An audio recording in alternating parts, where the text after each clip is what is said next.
like war. We like war. We're a warlike people. We like war because we're good at it. And you know why we're good at it? Because we get a lot of practice. This country's only 200 years old, and already we've had 10 major wars. We average a major war every 20 years in this country, so we're good at it.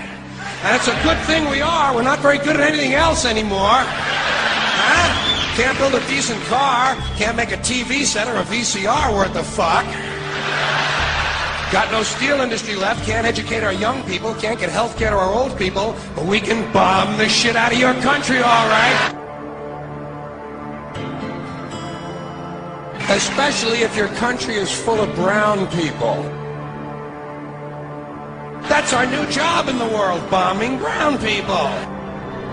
Iraq, Panama, Grenada, Libya, you got some brown people in your country, tell them to watch the fuck out, or we'll goddamn bomb them. Well, when's the last white people you can remember that we bombed? Can you remember the last white, can you remember any white people we've ever bombed? The Germans, those are the only ones, and that's only because they were trying to cut in on our action. They wanted to dominate the world. Bullshit, that's our fucking job! And you probably noticed I don't feel about that war the way we were told we were supposed to feel about that war, the way we were ordered and instructed by the United States government to feel about that war. My mind doesn't work that way. I got this real moron thing I do, it's called thinking. And I'm not a very good American because I like to form my own opinions. I don't just roll over when I'm told to. Sad to say, most Americans just roll over on command. Not me. I have certain rules I live by. My first rule, I don't believe anything the government tells me. Nothing. Zero.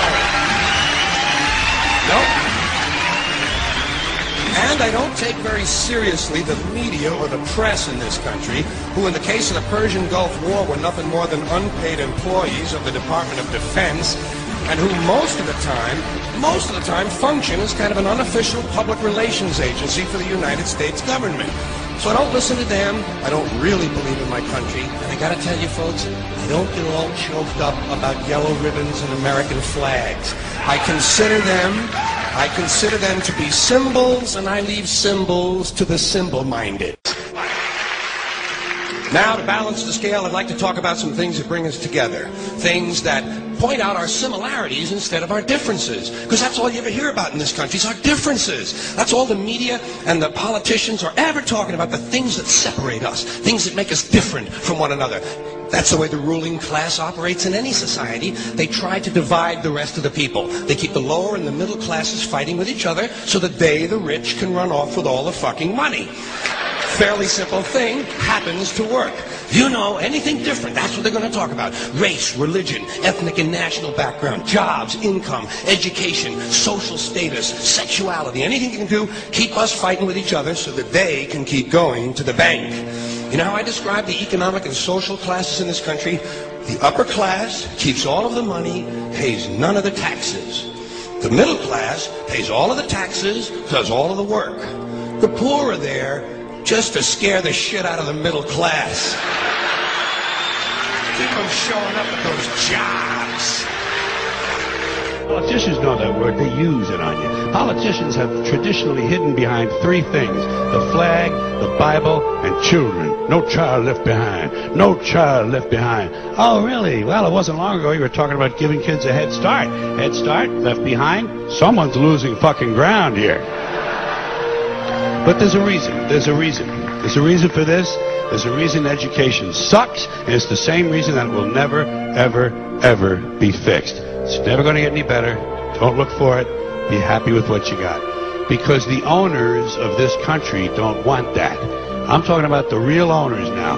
The big, the wealthy, the real owners, the big wealthy business interests that control things and make all the important decisions.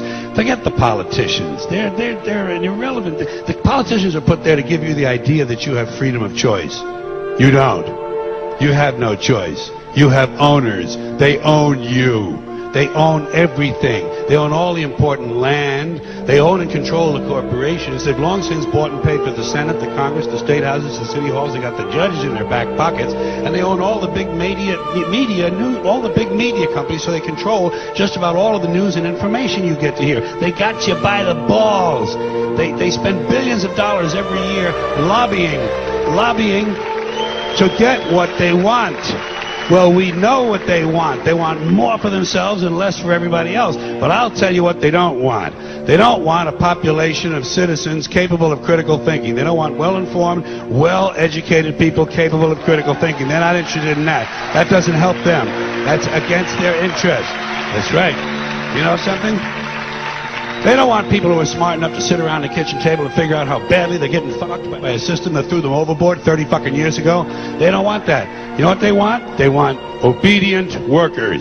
Obedient workers. People who are just smart enough to run the machines and do the paperwork, and just dumb enough to passively accept all these increasingly shittier jobs with the lower pay, the longer hours, the reduced benefits, the end of overtime, and the vanishing pension that disappears the minute you go to collect it. And now they're coming for your Social Security money. They want your fucking retirement money. They want it back so they can give it to their criminal friends on Wall Street. And you know something? They'll get it. They'll get it all from you sooner or later, because they own this fucking place. It's a big club, and you ain't in it. You and I are not in the big club. The greatest form of control is where you think you're free when you're being fundamentally manipulated and dictated to. One form of dictatorship is being in a prison cell and you can see the bars and touch them. The other one is sitting in a prison cell but you can't see the bar, you think you're free. What the human race is suffering from is mass hypnosis. We are being hypnotized by people like this. Newsreaders, politicians, teachers, lecturers. We are in a country and in a world that is being run by unbelievably sick people. The chasm between what we're told is going on and what is really going on is absolutely enormous. The greatest hypnotist on planet Earth is a oblong box in the corner of the room. It is constantly telling us what to believe is real. Historically, the control and manipulation of political opinion has been the Freemasons' main weapon in gaining control of countries and states. Once in control of the rulers and politicians of a country, laws and political structures could be changed in accordance with their agenda. However, since restricting the body does not necessarily mean restricting the mind, the Freemason recognizes that their plan for a global government hinges completely on subduing the masses to their agenda, and thus eliminating opposition to their cause. And the greatest threat to their plan, posing more danger than any army or law, is the threat of a free-thinking mind. In order to eliminate this threat and to achieve their objective, the Masons have set about the boldest plan ever devised: the complete control of every aspect of human life, your life. And the weapons they are using against you are in your very homes, entertaining you and your children, and gradually indoctrinating you without you even realizing.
talking about the fact that a war is rich old men protecting their property by sending middle class and lower class young men off to die.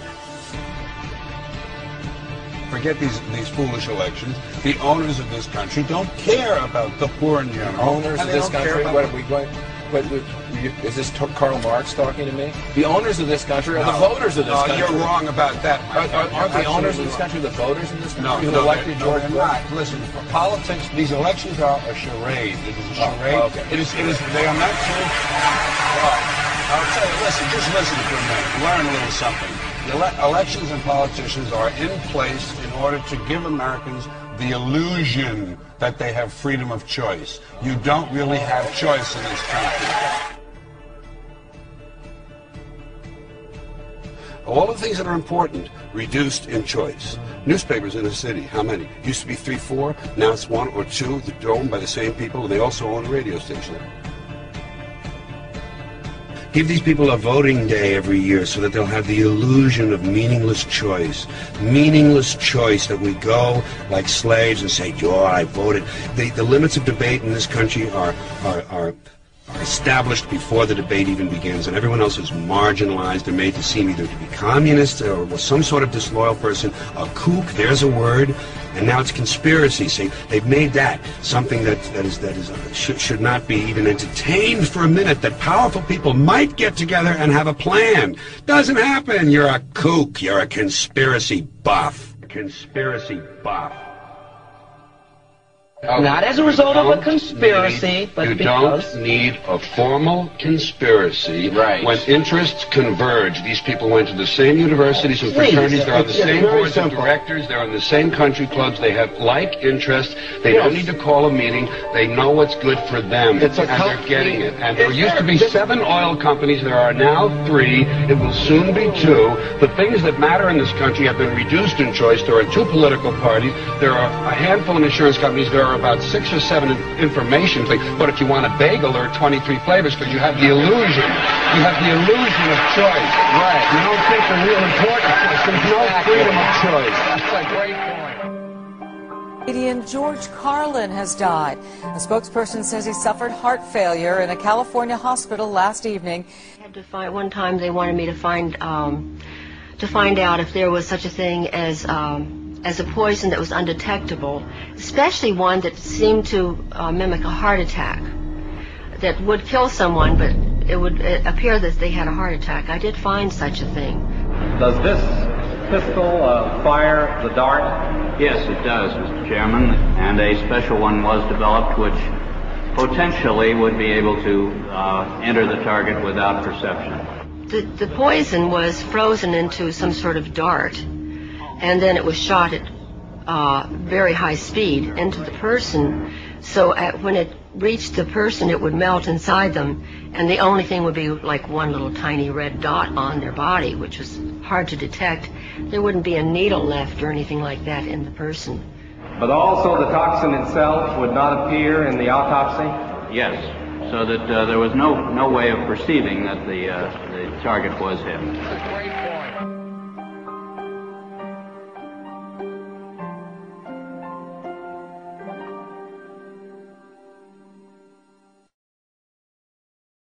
Everywhere you look, corruption.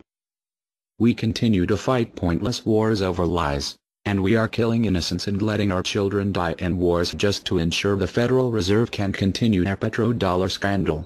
We are sitting idly by while these crooks continue to loan fake money out to us at interest, stealing our homes, and enslaving our children. Let me make this extremely clear to all of you listening. Many corporations, especially the Federal Reserve, used the government to steal $17 trillion from your children. Your children did not have that money. They are now debt slaves. These people have stolen money from your children that are not even born yet, and sold their freedoms. They have enslaved you and many around the world. Wake up, world. And they did all of this by counterfeiting money and loaning it out at an interest. They have stolen hundreds of trillions from people around the world. Have you heard about Microsoft's Xbox manufacturers in China?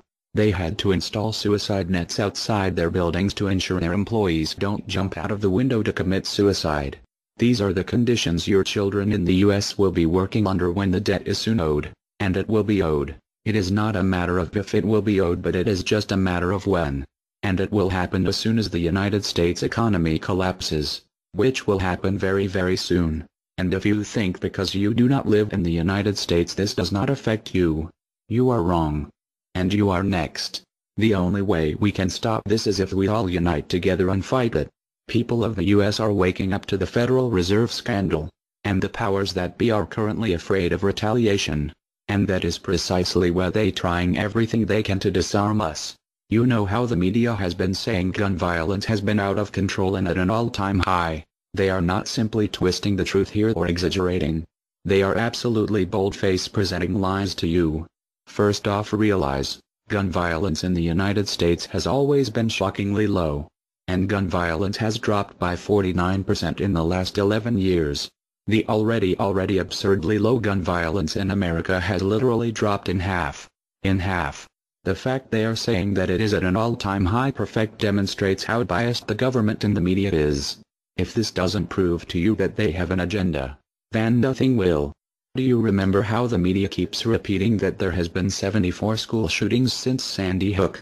Those 74 shootings were not even mass shootings like they claim. Most were suicides and none of them even took place at a school. Not a single one. They are presenting lies to you, America. When will you wake up?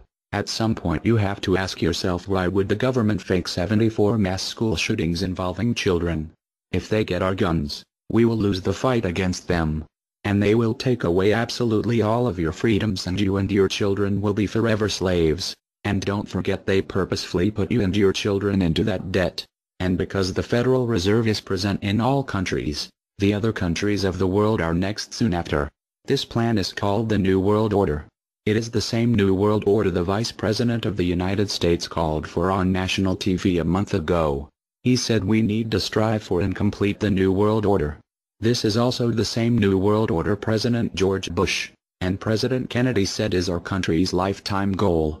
And the same New World Order George Bush said on national TV said will happen no matter what we do, and we cannot prevent it. This has all been a long-time plan. The Federal Reserve and their partners want complete control of humanity. We cannot let this happen. They want to rule over us, like kings and queens.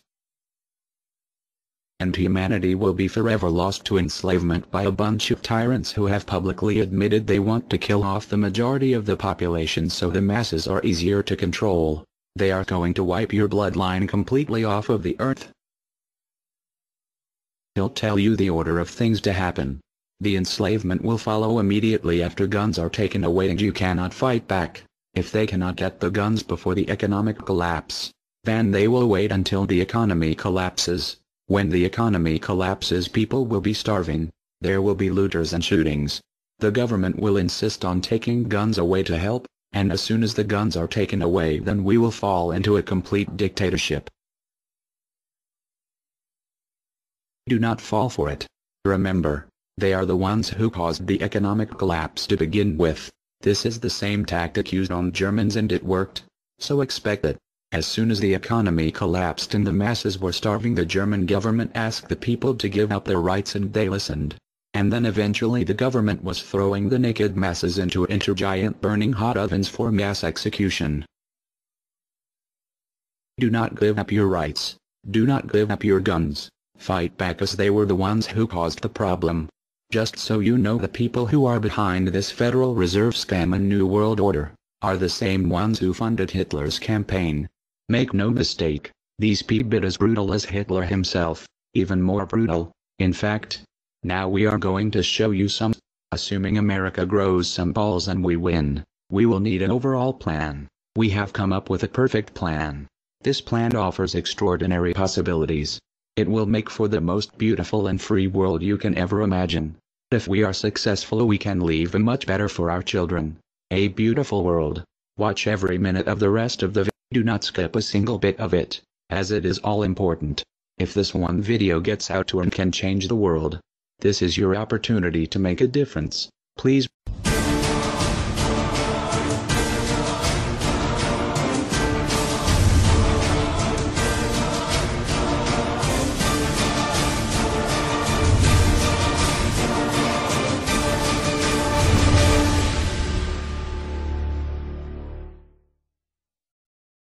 Greetings humanity. Greetings humanity over the internet. We are anonymous. This documentary will be guaranteed to blow your mind. Just to make things clear and understanding in a simple manner. We are not here to scare you. Rather we are here to prepare what is about to come in the United States very soon. If you think the economy is perfectly fine, you are wrong. In fact, the economy may possibly collapse by the end of 2015, and because you think there will not be martial law, you are wrong again. Martial law has already came to America. It is the beta version of martial law, and this is why we continually advise you to get ready so you don't have to worry later down the road. The Illuminati wants you to be unprepared, so that they know they have you under their control and they will use you to accuse people for supposedly fear-mongering, and that is simply what we are not doing. You need to prepare, and prepare now, while you still have the chance to. The choice is yours, people, and no one will force you to make a choice. Remember, if you fail to prepare, you will face the consequences down the road, and this is not fear-mongering. This is a warning, and heed the warning you are given in respect. We all know things are bad. Nevertheless, people, this is not the time to be standing down. This is your chance to rise up and make a difference for not only the United States, but the entire globe. Economies across their globe are suffering, while some others are booming. For example, China. Their economy has boomed, and they recently announced plans for a global currency just a few short months ago, if you can recall, on national television. If you continue our warnings of what is to come, just don't come complaining to us when we told you so and we were right. Listen to others. Listen to those who are trying to prepare you. Listen to those who are trying to save your life and getting you ready for the worst and hope for the best. We the people are the last hope, and we need to unite together. The bickering and the pointless fighting, people, will not get us anywhere closer to our goals we are achieving. That does not mean have debates and compromising, which we will suggest, if we come to an agreement on things. And stop with the bickering and fighting over pointless things, if you truly want to make change. Now you don't have to agree with everything people say, and preferably you do not agree with every single thing, and always do your own research. There are many great sources out on the internet, and use them. It does not hurt to research things. Ask questions. Or being curious, as this is part of human nature. The continuation of dividing each other over pointless things shall come to an end. We can, however, forget it. Does not mean we won't forget it. The choice is up to you, people. You decide what side you choose. Choose wisely and don't choose the fatal pill. You need to think for yourself, and nobody is going to do the thinking for you, because all that falls onto you only and no one else. And remember, you can do anything you want, and you are anonymous by default. We are anonymous. We are legion. We do not forgive. We do not forget. Expect us.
Greetings to the populace. This is an emergency warning. Concentration camps. Official document confirming the camps. The same people responsible for the WTC disaster are the same people responsible for these camps. Destruction of the trade centers. Occult symbolism indicates enemies within our own government. The world is being offered a stark choice: join us or face the certain prospect of death and destruction. The Decay organization, copying Hitler's New Order, established a concentration camp system in San Luis Obispo County. It was called the California Specialized Training Institute. It developed plans called the King Alfred Plan, Operation Cable Splitter, Operation Garden Plot, and Rex 84, and was later renamed as the Federal Emergency Management Agency FEMA. You can get more information on these subjects from Militia of Montana. There are over 600 prison camps in the United States, all fully operational and ready to receive prisoners. They are all staffed and even surrounded by full-time guards, but they are all empty. These camps are to be operated by FEMA, Federal Emergency Management Agency, should martial law need to be implemented in the United States. U.S. concentration camps, FEMA, and the Rex 84 program. In a revealing admission, the Director of Resource Management for the U.S. Army confirmed the validity of a memorandum relating to the establishment of a civilian inmate labor program under development by the Department of the Army. The document states, "Enclosed for your review and comment is the draft Army regulation on civilian inmate labor utilization, and the procedure to establish civilian prison camps on installations." Cherith Chronicle, June 1997. Civilian internment camps up for review. An anonymous source who worked at the plant said that the train cars were prison cars ordered and paid for by the United Nations. He also said that the boxcars had shackles and racks built inside by another company before they left Oregon. The rail line ends in Fort Nelson, BC, where there is a military base. It has been reported by Canadians that most of the military bases in Canada have been designed and built to be utilized as concentration/prison camps. We are anonymous. Prepare yourselves.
Share this video. What you want with it, get paid for the views.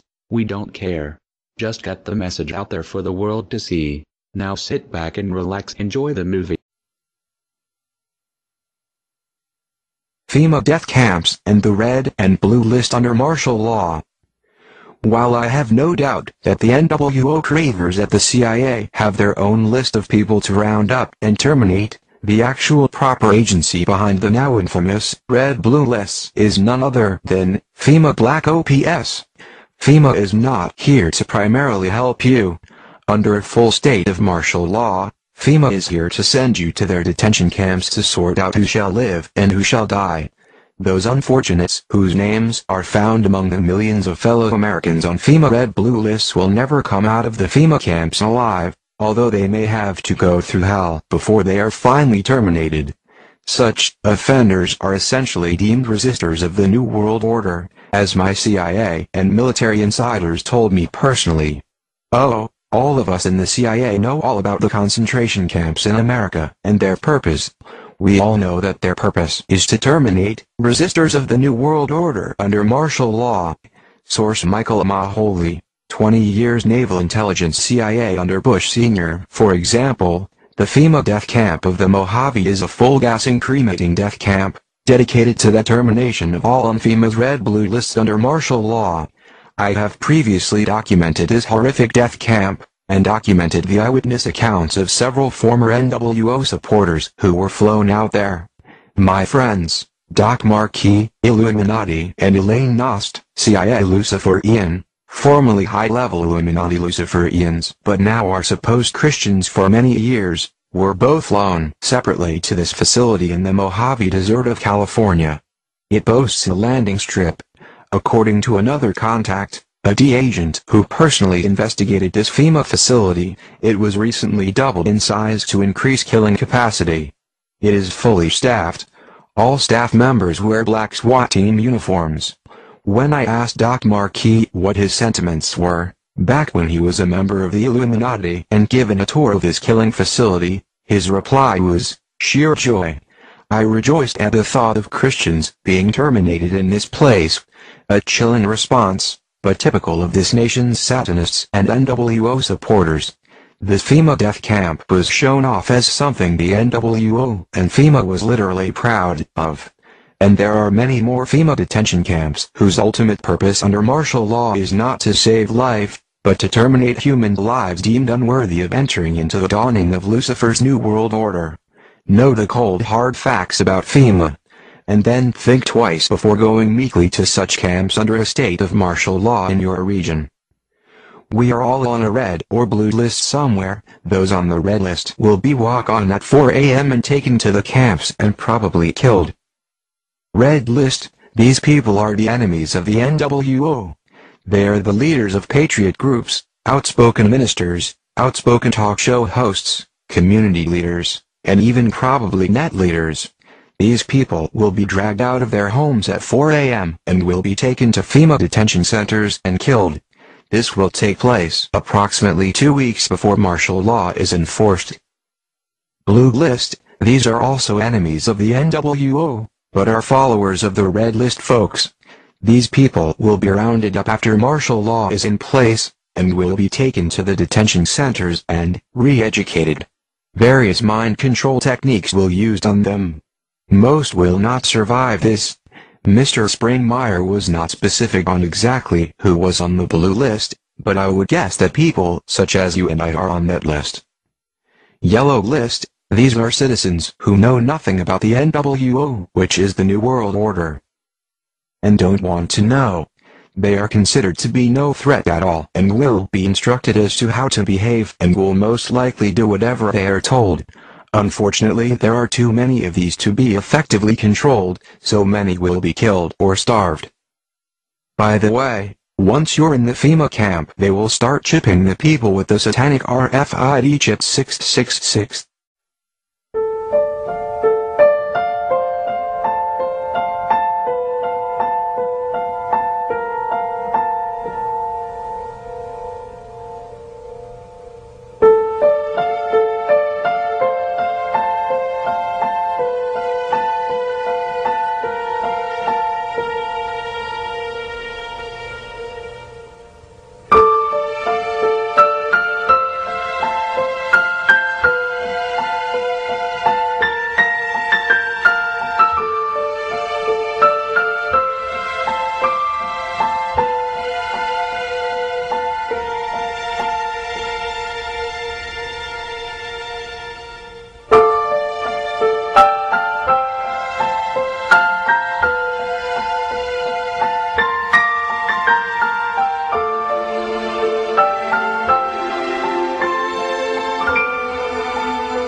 Got some news for you now. FEMA camp roundup drills in Fort Lauderdale. Well, it is not a hoax. The Sun Sentinel has reported, and now video has surfaced of Special Forces operations taking place under the cover of night in Broward County, Florida. The shocking video shows Black Hawk helicopters flying low and landing as Americans are marched single file through the city streets and then loaded into white vans taken to mock internment camps. Frightening video. Now 200 military personnel from all 4 branches of the military took part in this coordinated drill, the locations of which were not disclosed to the public prior to the urban warfare training exercise. Now the Sentinel is reporting that, quote, the goal is to prepare participants in realistic, unfamiliar training conditions before they deploy for combat overseas. However, concerned citizens are not buying it, and they believe there is a dual purpose for the action, and that is to train soldiers for real-life domestic martial law. Likewise, it's important to note that the Jade Helm exercises have recently labeled Texas and Utah as hostile territories in documents related to that exercise. Now let's flash back to 2009. The web was then ablaze with the revelation that the National Guard was hiring soldiers to become internment camp specialists. Military occupational specialty, internment resettlement specialist. The Army's internment resettlement specialist plays an integral role in providing a uniform system of handling prisoners and detainees. First and always, these MPs are combat support soldiers, trained to fight.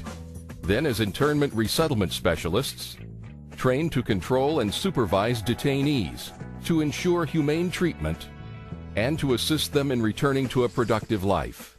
For this job, you must qualify for a secret clearance.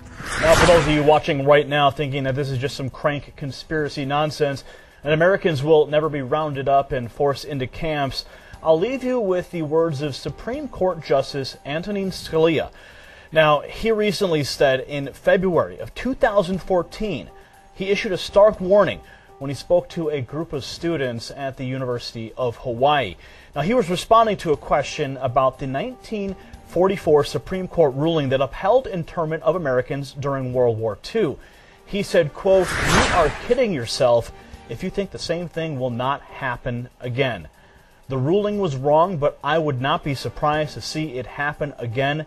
In time of war, it's no justification, but it is the reality." When a Supreme Court justice tells you it will happen again, perhaps we should listen. What do you think? Sound off in the comments section. Like, share, subscribe to the channel. For the Next News Network, I'm Gary Franchi.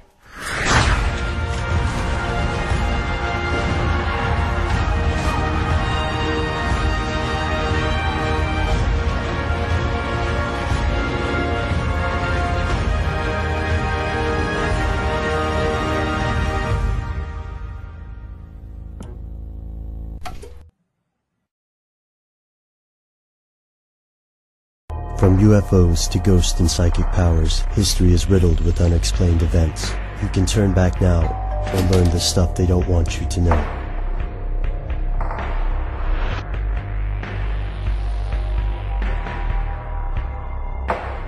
Here are the facts. The Federal Emergency Management Agency was created in 1976 and charged with handling domestic emergencies. When most people think of FEMA, they think of hurricanes, earthquakes, tornadoes, and floods. Since its inception, FEMA has consistently saved American lives. Like the Boy Scouts, FEMA aims to be prepared. They provide logistical support, food, clothing, and other services in emergency situations. The agency has also built housing facilities in locations across the world. To the mainstream media, this is just another step in preparing for catastrophes. But to others, it's something much worse. Here's where it gets crazy. According to broadcaster Alex Jones, FEMA is a front for a secret government, and the housing locations will actually serve as quarantine centers or internment camps. This is not an unfounded fear. After all, during World War II, the U.S. forced over 100,000 Japanese Americans into government camps for the duration of the conflict, and civil unrest could be considered a domestic emergency. How would this insurrection occur? Theorists cite any number of possible causes, from the establishment of a one-world government to a national pandemic. Some believe a global elite of bankers and aristocrats may artificially create a disaster to trigger a massive incarceration of U.S. citizens who object to the plan, whatever that plan might be. Fringe researcher Mary Louise alleges that FEMA keeps a red list and a blue list, where people on the blue list will be shipped to camps for quarantine or re-education, while those on the red list will be executed. Skeptics rightly point out that this conspiracy requires an amazing, even implausible, level of organization.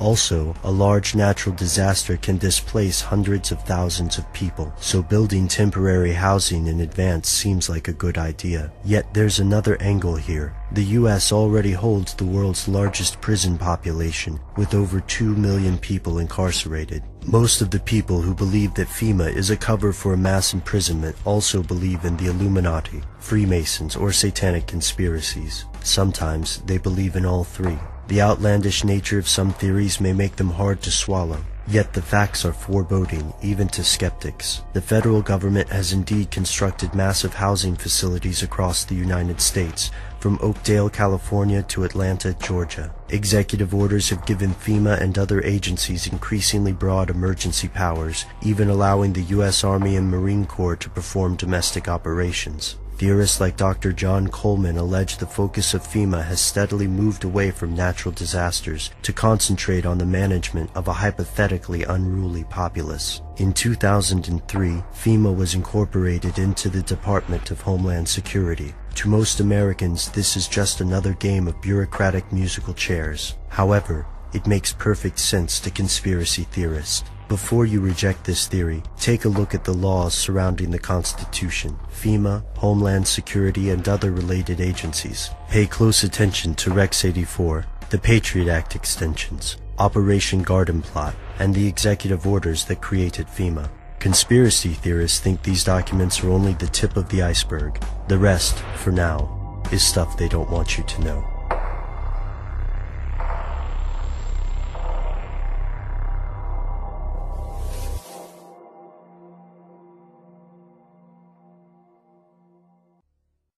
Greetings, citizens of the world.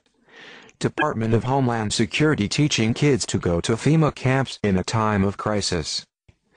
Public schools in cooperation with the Department of Homeland Security are now teaching kids safety measures and advising that they seek relief in FEMA camps in a time of crisis. But are these post-disaster relief camps or military internment camps? May 23, 2013, FEMA, the Red Cross, and the Department of Homeland Security are now using taxpayer money to educate children in public schools about getting ready for disaster. But why would government agencies hold interest in this? Is it because they want schools to be safer, or because they want citizens to flee to FEMA camps in a time of crisis? A disaster that very well could be orchestrated by a government agency, one might add. So what are these disaster relief camps like? A quick Google search for FEMA camps would turn up thousands of results. Yet contrary to what one may think, leaving these camps may not be voluntary. In fact, a leaked document signed by Joyce E. Morrow, administrative assistant to the Secretary of the Army, suggests that disaster relief camps may actually be military internment camps. The document is titled, Internment and Resettlement Operations, and it describes these camps in great detail, stating that, civil support is the Department of Defense support to civil authorities for domestic emergencies. Civil support includes operations that address the consequences of natural or man-made disasters, accidents, terrorist attacks, and incidents in the U.S. To sum it up, this leaked document confirms plans by the Department of Defense to operate internment prison camps for citizens during a crisis. But why would they need a crisis to imprison large amounts of people, and why would they imprison large amounts of people in the first place? But the real question is, do these prison camps tie in with FEMA? And if so, Is FEMA preparing children in public schools to accept going to an internment camp if there is a disaster? Perhaps the military internment camps to be used for disasters, and the FEMA camps to be used in times of crisis. Related. But given the recent NDAA, allowing for the legal indefinite detainment of American citizens, and the political weather, it seems this isn't such a far-out possibility. It isn't a nice issue to think about, but spreading the word about the possibility of an American Holocaust would be arguably the most effective way to stop such an event. We do not forgive. We do not forget. Expect us. YouTubers, Pastor Bob NCC. Hey, I saw a couple of reports today, and I wanted to give you a heads up on what's going on. This just blows my mind. But listen, newspapers in Venezuela, Chile, Costa Rica, and I think Bolivia, those 4 countries actually have newspaper ads that started airing about a month ago, and it says that you can send your children to America. It says the borders are open, America is accepting all children, anybody under the age of 18, and even with mothers and fathers in a lot of cases. But these trains are coming up from those 4 countries, and all the other countries, all the way up through Central America, and Mexico especially, is allowing these trains to come through their country, and the only rule is you can't get off the train. In other words, once you enter southern Mexico, you have to come all the way through the country until you get to the United States. So at last count, this was broke by Christopher Green on alternative media television out of Phoenix, and then evangelist Anita Fuentes, she picked up the story also. So we've already gotten about 30,000 of these little buggers. So they're bringing them up on trains to the border states, and then they're being put on buses and bused to all the FEMA camps. And that's why, you know, these FEMA camps, we've been reporting on them for almost a year. They've all got playgrounds, and I mean, they're made for families. But it's a trip they're filling up. So anyway, there was a report out that our border guards, there's a lot of them that are actually quitting and taking early retirements because Barack Obama opened the borders. They have been told, these are border guards, they've been told they now carry in their vehicle, they carry diapers, they carry water, and they carry food. And the people that aren't on the trains, the people that just come across the border, they have been ordered by the Obama administration that you check for guns, you check for drugs, and then you let them in. You no longer round them up and send them back. If they're families, you let them in. And the border guards are going, you know what? I spent 25 of my years trying to seal this border, and now we just change, and they're letting them in. The reason they did this is because of the NAFTA treaty that was signed long ago that made Canada, all of North America, all of South America, one union. And now Barack Obama has completely opened the border.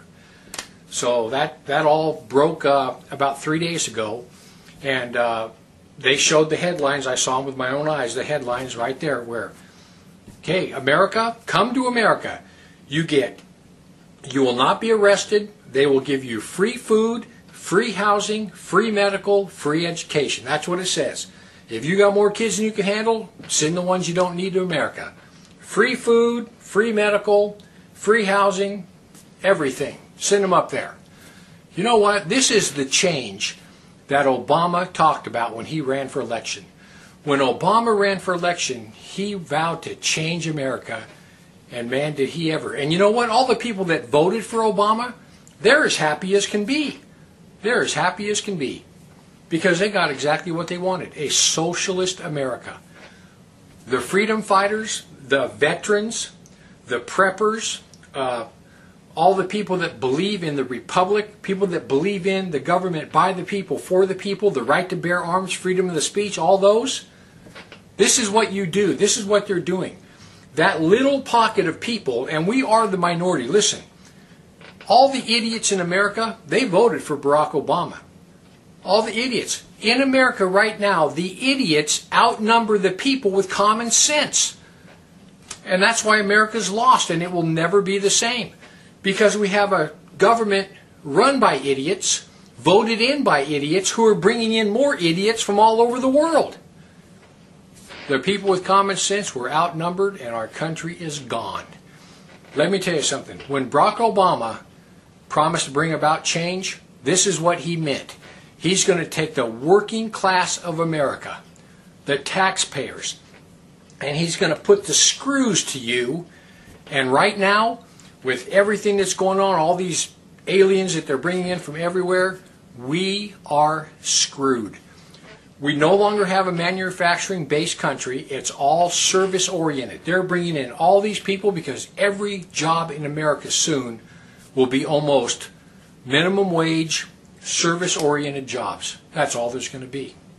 And we need a workforce. I mean, the idiots won. I mean, I hate to say it, but you know what they say? There's one born every day. And America is filling up with idiots.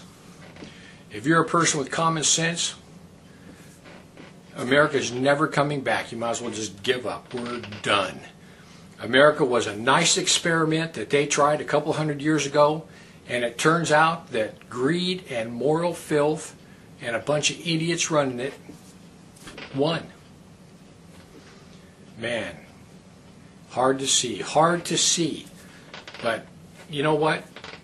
I really got furious about all this. I mean, I got mad. I was ready to take my guns and shoot them when they came to get them. I mean, this just absolutely infuriated me a couple years ago. And I just gave up. I said, you know what? I honestly believe we're living in the end times. This is all prophesied about long ago, Babylon the Great. It's the way it is. We are living in the end times. And I think that honestly, America, we had everything. We had the most beautiful government. Everything was exactly the way it was supposed to be. And I think this was God showing mankind that even when He sets up the most perfect government, man cannot govern himself. Man cannot govern himself because greed and moral filth always win. People, listen to me. We are living in the end times. We are absolutely living in the end times. It doesn't take a rocket scientist to figure it out. You need to put your faith and trust in the Lord Jesus Christ, because life as we know it in America and on planet Earth is about to get very, very ugly. This economy is going to fall, and we are going to have rioting in our streets. You put your faith and trust in the Lord Jesus Christ, and you will live on into eternity. If you don't, this is your future. Death, hell, judgment, lake of fire. That's it. You put your faith and trust in the Lord Jesus Christ, and He will get you through these hard times ahead, and you will live on into eternity. If you don't, you won't. Think about that. You have until you take your last breath, because once you do, it's a done deal. The problem is the monopoly game, which is controlled by the Federal Reserve, the private bank, which is actually controlled out of London, is manipulating all the dollars to put them out, put more and more people into debt. So the illusion of equity they have in real estate is coming apart. The players that are analyzing everything are expecting massive foreclosures next year and the beginning of what we call the recession it's going to be worse than 29. It's your house that you're living in. You think you own it. You don't. Right. You have contractual right to transfer the airspace, subject to you paying taxes to the state. Right. Or the Global 2000 discussions that we had. The real problem that they have, as Kissinger says, is there's just too many people on the planet. And 40% of the world, 2 billion of us, exist on less than $2 a day. The summary of the Global 2000 report I put up on my website, nohopes.com, but if you look at it, it makes sense to get rid of people. So what they said, they're going to make godlike decisions on who lives and who dies. Now, obviously, some of the meetings we sat on, we were planning on using neutron bombs on the major cities, because that contains most of what they call... You actually heard this? I sat in on the meetings. I was in the game big time. In fact, I was making such a mess, they decided rather than kill me, which they could, they just invited me into the inner group and asked me to be the finance chairman. And at that point, I probably would have been in, Secretary of the Treasury or something, whatever they wanted to do with me. What I was doing prior to that, so, making it right, I would volunteer to become a president of a company, and I'd go in and liquidate it. And we get rid of the expendable containers. That was my job. Expendable containers meaning human beings? That's right. Yeah, it's amazing. That's well, that really was inside vernacular, wasn't it? Yeah. Oh, well, that's what we used at that time. I mean, it went from there to useless eaters today, so you're happy with it, you're a human resource. So, right. which, you know, all you are is part of the commodity, even in the business sense. You look at it, you have a cost. Labor, what is labor? Yeah. Human resource. Right. When you're going to put together some kind of product. Well, the inside of the game, when we started to use neutron bombs, today they figure that biologicals are much cheaper. Mm-hmm. They're still planning on, the plan is to get a war started in the Middle East. And they're still planning on using a neutron bomb, or one of the bombs that they've got developed on Israel. Mm-hmm. And that's to begin World War III, mm-hmm. which is all on the cards. And it's going to happen. Yeah, they even put a monument up for this whole program. It's called the Georgia Guidestones. Mm-hmm. You know, outside of Atlanta, you know, and they've got it all set down there. It's all in 8 languages. They want basically it's fait accompli as far as they're concerned. It's just to get the thing going in the Middle East, and it's not going fast enough. I mean, Carter put this thing in, so we have the Plan 2000 with the war starting in the year 2000 in the Middle East. Right. Reduce the population of the planet down to 500 million. Have one world currency under the Homeland Security, or FEMA, if you want to call it. They're going to declare an emergency, which are going to shut down everything. You know, my friends, my CIA associates, I don't even call them friends anymore. CIA is crooks in action. Yeah. They're all professional liars. Yeah. I mean, they got to be if they have that job. Yeah.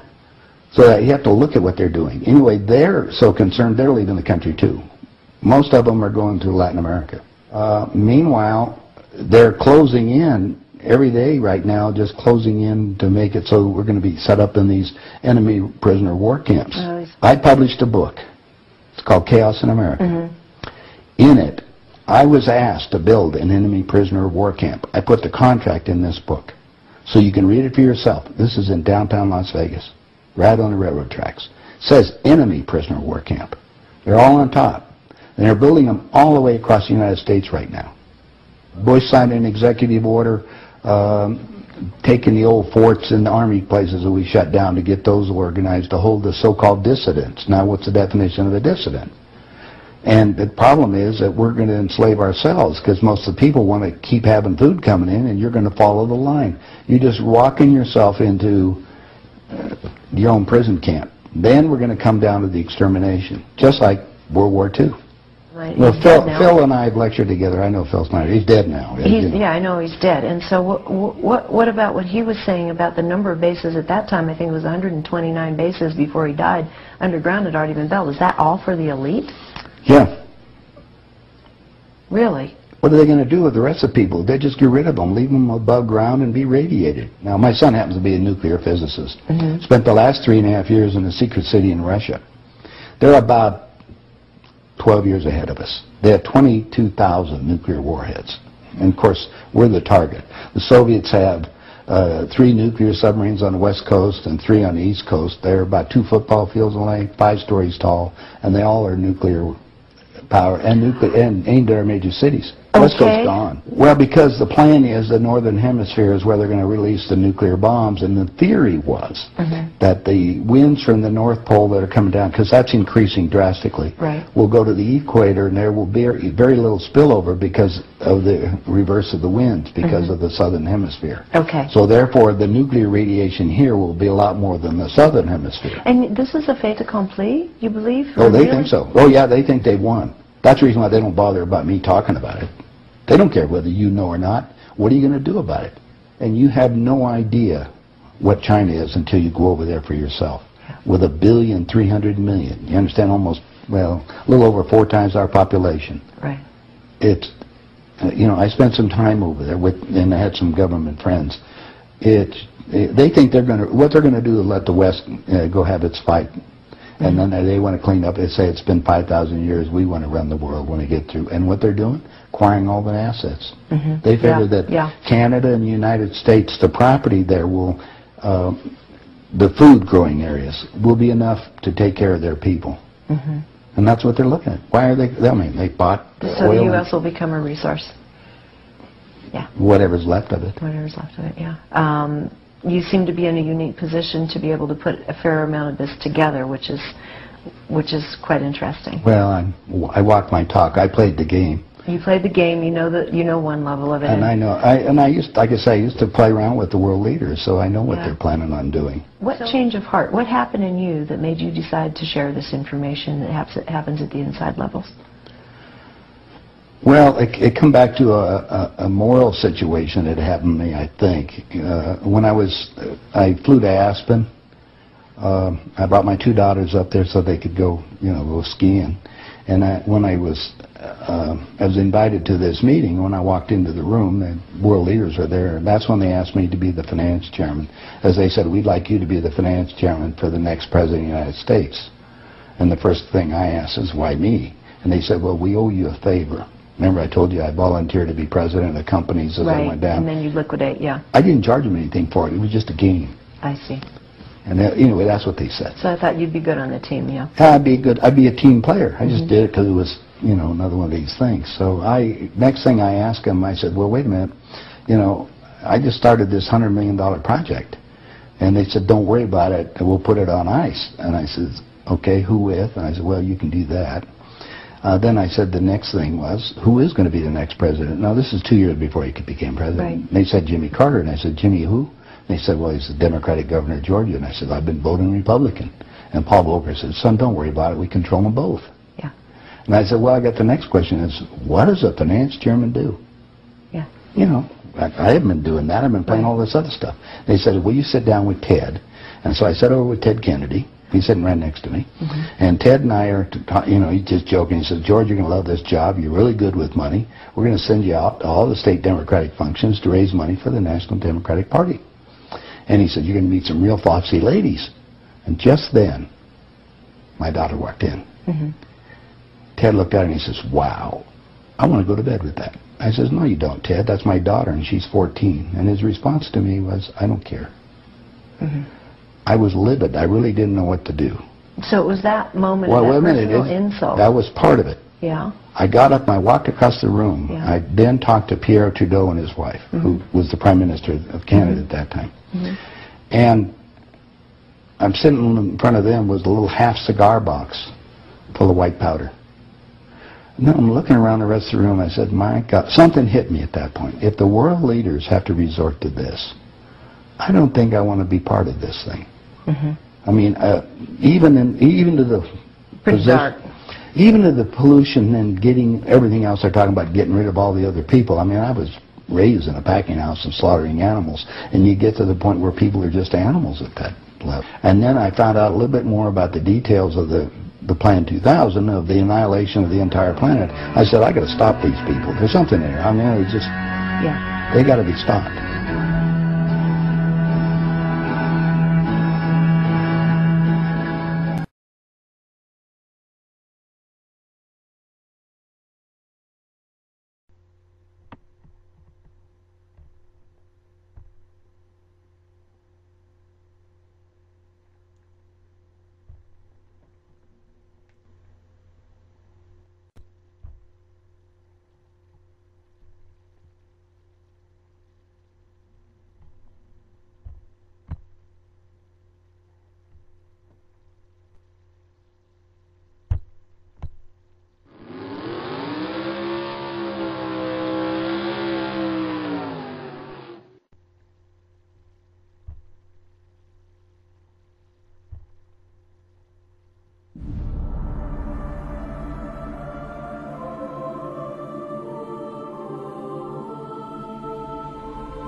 There are red and blue lists out there. Some of you already heard about the red and blue list, okay?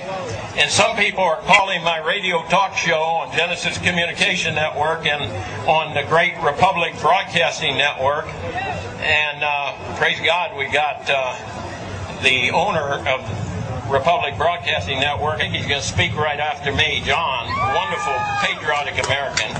But anyway, I've had people calling me saying they go out to their mailbox and they find a little red dot or a little blue dot on their mailbox, and they wonder what the little red dot and blue dot is.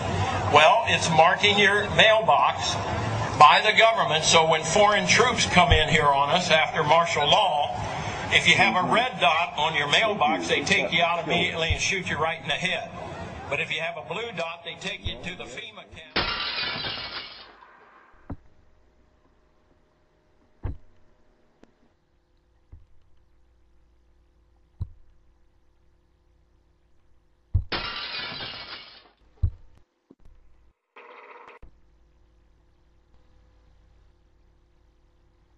Think of it. If you could put any, let's say, 5 or 6 of these guys at the top of your list, who would it be? Huh? You ever thought, like, closely? Because I tell you, it'd be a tie. It would be a tie for first place, that's for sure.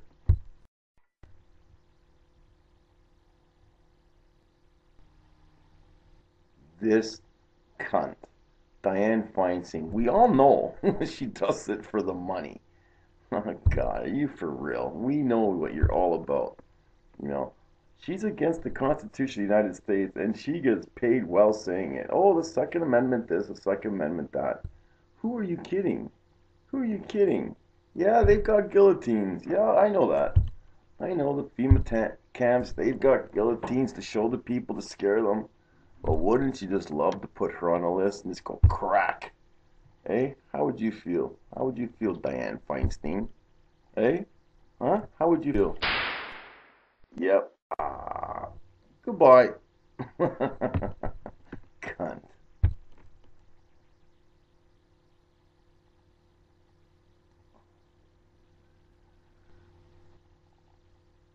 Then this traitor. This guy he's right out of left field. Oh, now never take your guns away. Never take your guns away. You're so full of shit, Obama. It ain't funny, man. Like, come on. He swings to the left, to the right. We don't know where he's coming from. We really don't. And he's so full of shit, man. Dear God, how did we ever put him in power again? How did we? He would definitely be at the top of the list. Him and Dianne Feinstein.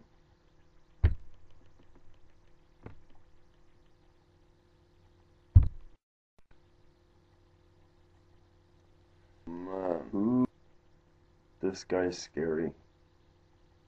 I do believe he wants to kill everybody because he knows he's dying. He knows his days are numbered because of old age. And he's upset because he sees young kids playing in the streets. No problems, nowhere in the world, just being free because they're American. Oh no, he's got the biggest distaste for America, this guy. It's incredible.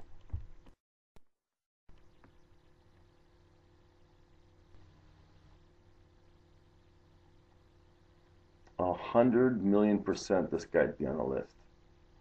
We're talking 3,000 people died. He made billions. Do you think he had the decency to donate money, even a fucking penny, to the victims? He smiles at us. He laughs. He's laughing in our faces right now.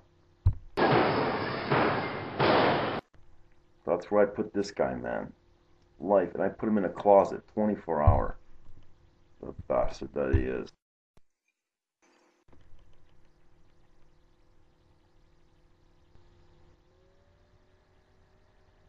Yeah, just for being a fucking... the Patriot Act.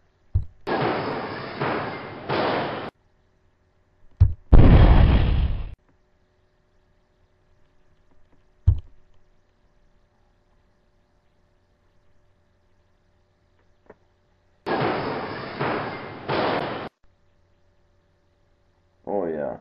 I'd love to see this guy just suffer. Death would be too good for this guy. 50 years he's played with us. 50 years, man.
Well, the mass media is so full of crock, so full of baloney, it ain't funny, people. We see it every day, but the greatest thing is happening. People are actually, they're waking up by the thousands every day. If this continues, we are going to see an overthrow of government once, and we're going to finally put someone good in place. They can't act fast enough. They can't get these foreign troops over here quick enough to get the guns away from the Americans. You see, if guns are really bad, they're worried about killings. Most killings happen with pistols, not with assault rifles. They want the assault rifles because they're threatened. Once they take the assault rifles off the street, they can pretty much dictate whatever they like. 10% of your bank account will go to them. You won't be able to have any more gold. They'll come to your houses. They'll do home inspections. That'll be next. They'll come into your house and say, hey, too many plugs into that wall. Fine. Oh, too much newspaper piled up in the corner there. Fire hazard. Fine. Too much food over 7 days. Fine. That is what the end goal is. Total control. Keep everybody congested in these municipalities where they can control everything. They'll have their predator drones surveilling, cameras everywhere on their hands. That is what they want. That they want to take currency, the actual currency, out of circulation. This way, everyone has a chip, and with that chip, you're screwed. Take, for example, you just got your check, right? In RFID, it's just a statement. The money's in your account. I got to go get milk for the kids, diapers, and I got my phone bill to pay as well. I could hold off on that phone bill, right? I'll pay it next week because I got to get milk this week. That's when you have tangible cash. That bill will get extracted from your check immediately. You need milk for your kids? Too bad. You need gas for your car? Too bad. Pay. Diapers? Too bad. Pay. That's what the end goal is. That RFID chip is so clandestine. Believe it's not funny. They'll get you to want it. They'll get you to say, wow, we really need that. Isn't that great? I don't lose change anymore. I don't need this and that. The reality of it is they'll be able to take from you anytime they want, having a chance to say anything. We need to come together now and realize, hey, you cronies, they're the same people we see over and over and over, no matter who is president. You'll see Hillary Clinton, she'll be there. Donald Rumsfeld, Dick Cheney, These guys will always be there. Henry Kissinger. Henry Kissinger's been there for 50 years. You understand what's going on here? Come on, people. The door's just revolving. That's all it is. That's all it is. It's a cycle. And we're fished right in. Whoever they throw in the front is just a mouthpiece. Bush, Clinton, Obama, these guys are just idiots. When are we going to say enough? Better late than never, that's what I say. If you could do it now, you go for it. You go for it, because I support you 100%. You know, over here in Canada, they get it in the ass. Believe me when I tell you. Canadians gave up their guns long ago. That's why we pay the most for telephone bills. We pay more for our own lumber that we actually grow here than America does. Our own natural resources. You understand how stupid that is? People live in border towns. They will actually drive over to the United States just to buy a bottle of liquor that's made here in Canada, like Canadian whiskey. And if America gives up their guns, they'll get it worse. You guys will have toll bridges from state to state to state. You guys will have everything monetary. Anything you feel has got humanity in it, let's put it this way, it'll be subtracted. And in its place will be monetary. That's right, people, monetary. We are seeing now the biggest incarcerated country in the world. So many people in prison. So many of the most kooky, stupidest laws. Have you ever heard 3 strikes you're out? Where does that happen? People are doing life for a box of chocolates, a slice of pizza. That's how hungry they are, man. They know they're on that deal, but they're hungry. They're poor. What are you going to do? Oh, let's throw them in jail for life. But guess what? While they're in there too, we'll implement slave labor without the people realizing it.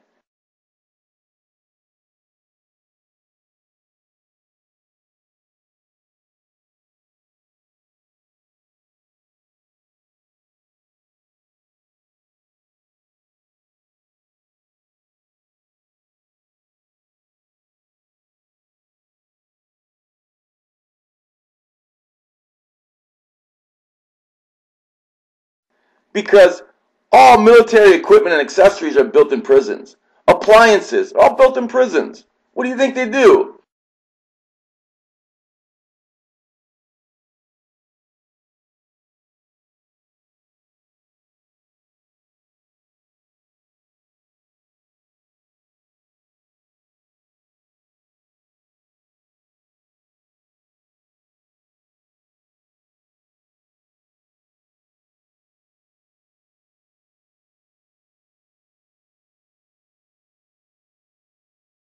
They'll say, okay, listen, you're in prison, you're locked up 24 hours in that closet. Oh, by the way, if you want to get out of the closet, you can come to work. Right? It's free, but at least you get to come out. That's how they get you. The world banking system has learned now to put a barcode on every human being. That freaking social security number, that birth certificate is your barcode. You are either a preferred stock, a common stock, or even a penny stock. They don't care. To you, that's what you are. You are not a man anymore. You are an item to be bought and sold on the world market. So what do you have to say about that? Have you had enough?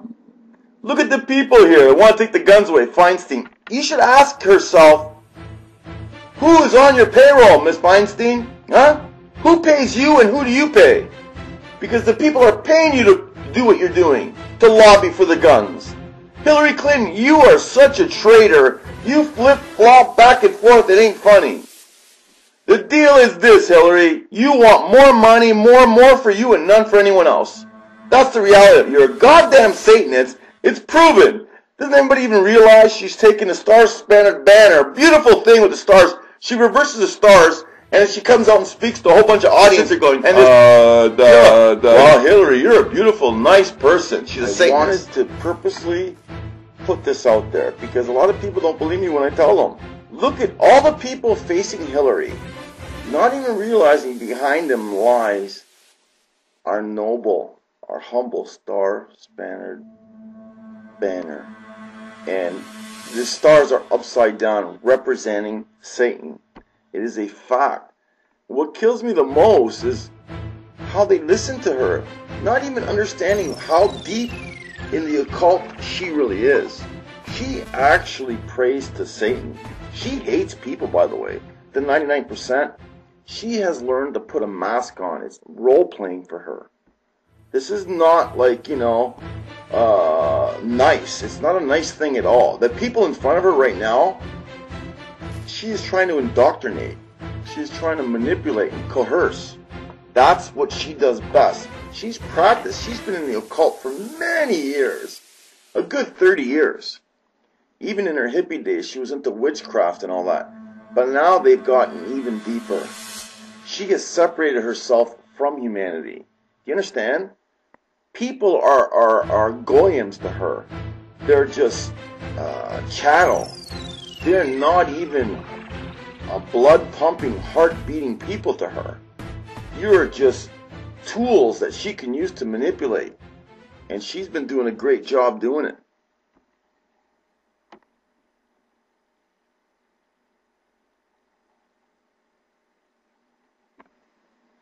So, still, for those non-believers, knowing like what the stars upside down really are, so I got online, I looked at the definition, and it's incredible. Satanism, this symbol is inverted upside down to represent the rebellion or subversion of man, and is known as the sigil of Baphomet. It's used to cast a spell, manipulate, deceive, and coerce. Just as I was saying. It also then has 2 points facing up instead of one. And this is representative of the goat demon, Baphomet Satan. For hundreds of years, occultists have identified the symbol in this way to let the populace know they are in partnership with Satan.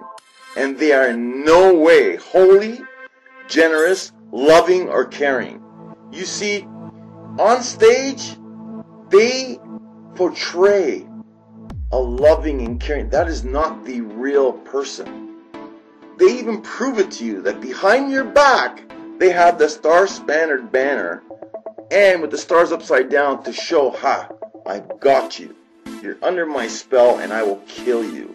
I will use you to get ahead, to prosper. I am allowed, through Satan allows me to take any man I want, to utilize them as I wish in order to achieve my agenda. And that's what they've done. She's doing it all the time. Don't you see, no matter who's in office, Hillary is there.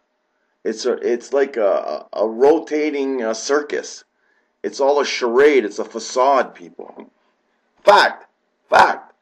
You know, these people are so stupid, taking Christianity right out of America. Let me tell you something. America was built on Christian principles. Once they lose that, guess what? Their identity is totally lost, total dictatorship, total communism. We'll be living in a Marxist society. Harvard University in 1636, named after the Reverend John Harvard. Its original motto was, Truth for Christ and the Church. Princeton's first president, the Reverend Jonathan Dickinson, said, Cursed be all learning that is contrary to the French. Upon my arrival in the United States, the religious aspect of the country was the first thing that struck my attention. In France, I had almost always seen the spirit of religion and the spirit of freedom pursuing courses diametrically opposed to each other. But in America, I found that they were intimately united and that they reigned in common over the same country. Later write, there is no country in the whole world in which the Christian religion retains a greater influence over the souls of men than in America. The Americans combine the notions of Christianity and of liberty so intimately it is impossible to make them conceive the one. Look at Canada already. Canada is so screwed up, man. I cannot tell you. People say, oh, well, Canada has no problem. Bullshit. Canada takes it in the ass. Depending on America. America's our big brother. There's many of us are driving over that border every day. I'll tell you something. If shit hits the fan, you better believe we're supporting you. You have no idea how big the movement here is in Canada as well. We've had enough, too. We've had enough.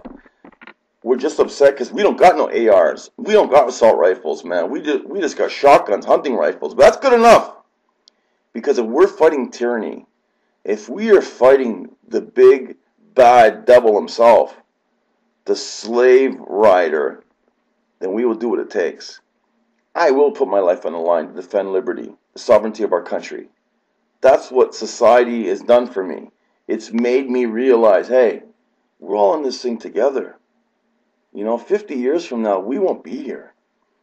But for the time we're here, please, man, let's get along. Let's make a difference. We're all in this thing together. I always say it, it's called life. But there's people out there that want to take your life, take the breath from you. They want to charge you for every breath you take, for every gulp of water. You understand? When do we say, hey, you don't owe me. You don't own nothing of me. God gave me the right to breathe. That water, Canada had the best water in the whole world, but Monsanto's contaminating it. They're purposely doing this because they want to charge us for our own water. There will come a time, if we let this happen, there will come a time, people, when drinking water will be a thing of the past. When washing your automobiles with water from your hose will be literally a thing of the past. Those will be stories that grandparents will be telling their grandchildren. They'll be saying, oh, Grandpa, Grandma, tell me about water. Tell me about water. Oh, yes, son, we used to be able to open a tap and drink water right out of the tap. Really, Grandpa? Really, Grandpa? Yep, there was lots of it, and it was everywhere. Wow, Grandpa, that's amazing. Wow, and that's what will happen. Do you want that to happen? Do you want them to truly take possession of things that are natural in this world, that are God-given gift? We need to stop right now. Stop whatever it is that you're being influenced to do, manipulated and mind-controlled, and say, hey, let's think outside of the box. Think outside of that stupid TV set that's getting us defocused from the real issues. We're being enslaved. People say, well, taxes aren't too bad. They're only 15% at this time. Let me tell you something. Okay, you make $100. You pay 15% tax of that, let's say. So now you're at $85. What about when you go spend that money? That's another 15%. So how much are you getting screwed for? You understand? That is what's happening. They're doubling up on everything. We never used to see the price of logistics for a ball of ketchup coming to the table because fuel was cheap. They jack the prices up. As long as, Americans are dependent on oil, they can control us. They've got lots of alternative energies out there. Tons. The lies that hydrogen, oh my God, it's the most explosive gas in the world. Well, that's a crock of crap.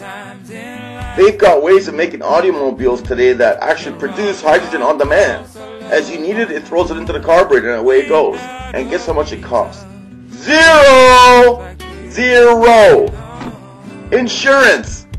We here in Canada, we pay so much for insurance. We take it in the poop chute big time. Big time. And I found out recently just how they came about this insurance business, this insurance scam. Many moons ago, there was a guy trying to sell insurance. So what he did, he says, okay, listen, you buy insurance. Should your house get a flood, a fire, vandalism, we'll be able to cover it. And people are laughing at them. So they strategically took one street and said, we're going to burn one of those houses. And then we're going to build it. We're going to build it for those people. And we're going to let everybody see. So the people who actually bought insurance, they targeted a few of them. They burned their house down. Then they went and rebuilt their house all brand new, nice and fancy. And the people thought, wow, holy cow, look at that. That guy only paid a couple of dollars a month. And look, they just rebuilt this whole house. Insurance is good. Everybody should get insurance, right? Well, what a scam. What a scam that is, man. What a scam. Guess what? You need to drive your car in the street today? You must have insurance. For what? If you want to insure yourself, that's fine. Insurance should be a personal choice.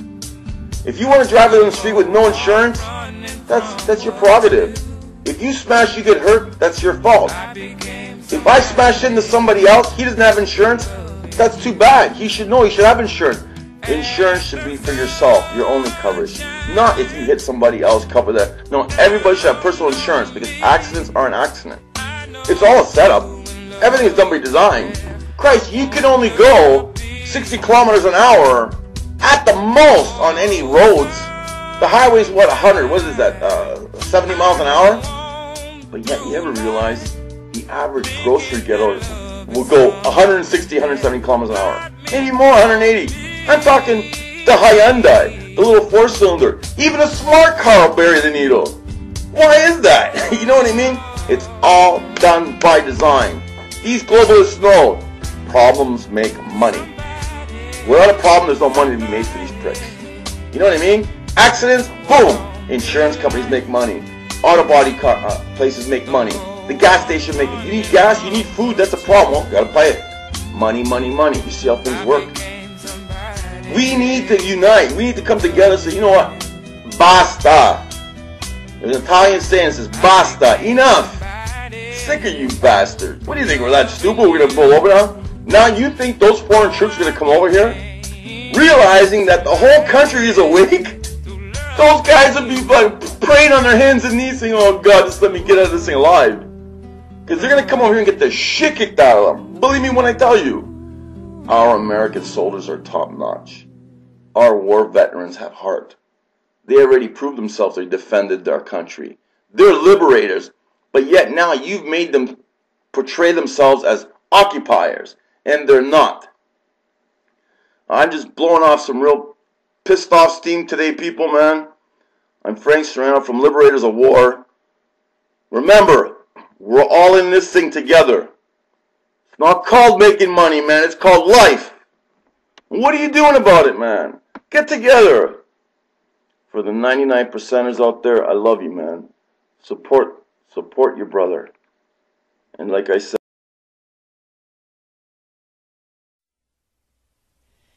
this is Rev. Michelle Hopkins. Tonight I discovered something in the southernmost portion of Arizona, near the border of Arizona and Mexico, in the western portion of that border. This is what I discovered.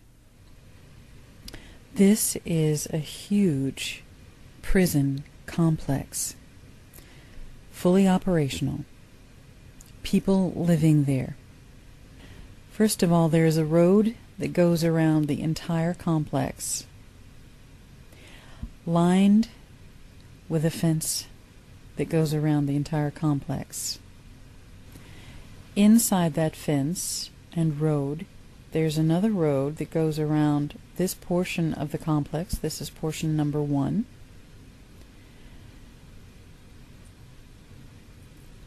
Inside that road is another fence line.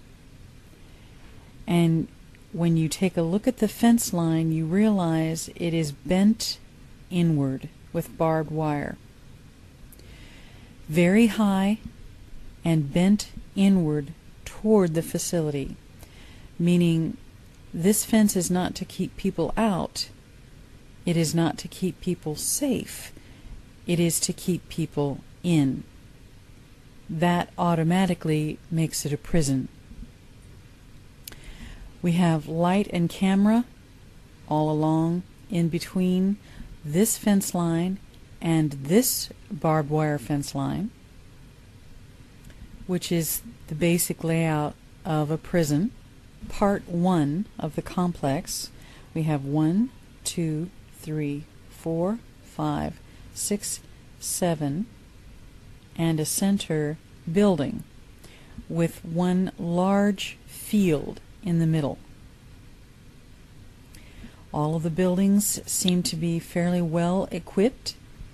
They have central air units on the outsides of the buildings, very bright LED lighting in the yard, and of course lots of guard shacks in the yard and around the entire facility. Look at part 2. It's very different. In this part of the facility, we see outside cages where people can go if they've gotten in scuffles and so forth. Their outside time is spent in a cage. And each one of these barracks has its own fenced-in yard. In area number 3, it would seem to be a little lesser punishment. We have basketball courts. This one actually has people on it. guard shacks, baseball diamond.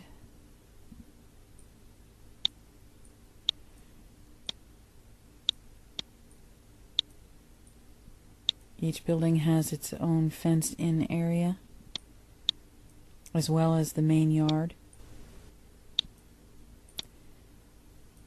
This is a massive prison facility. I would say this one is really high-tech. Very high-tech prison facility. I'll show you where the workers live. A little bit more luxurious, with swimming pools here and other recreational facilities and satellite TV. And all of these things didn't really bother me. I saw a lot of FEMA vehicles. That concerned me. Now this is one thing that concerned me. Not just buses for the inmates, but lots of FEMA vehicles. These appear to be FEMA vehicles, and we find them throughout the facility, driving around the area. FEMA vehicles.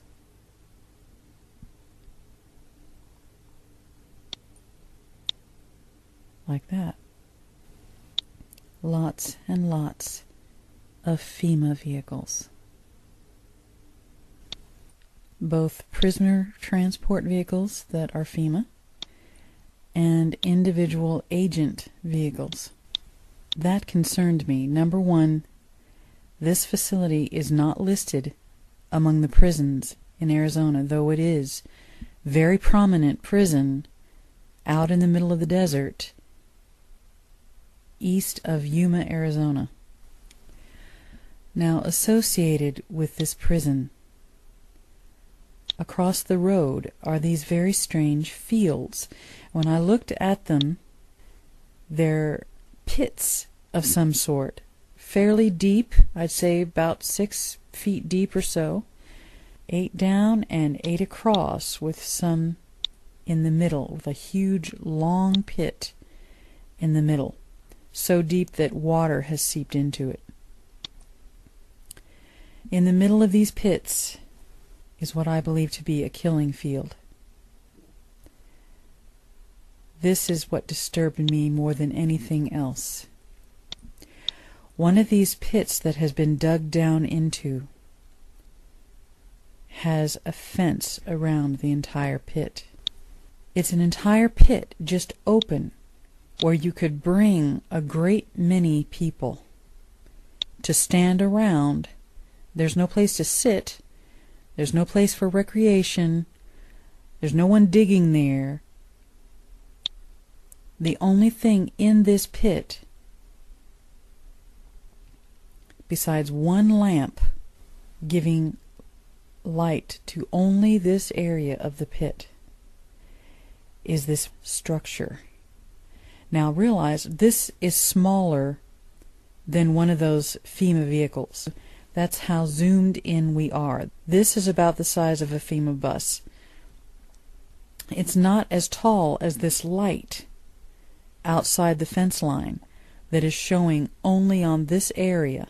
Now as we zoom in a little bit, we see this structure laying down flat. This is a platform.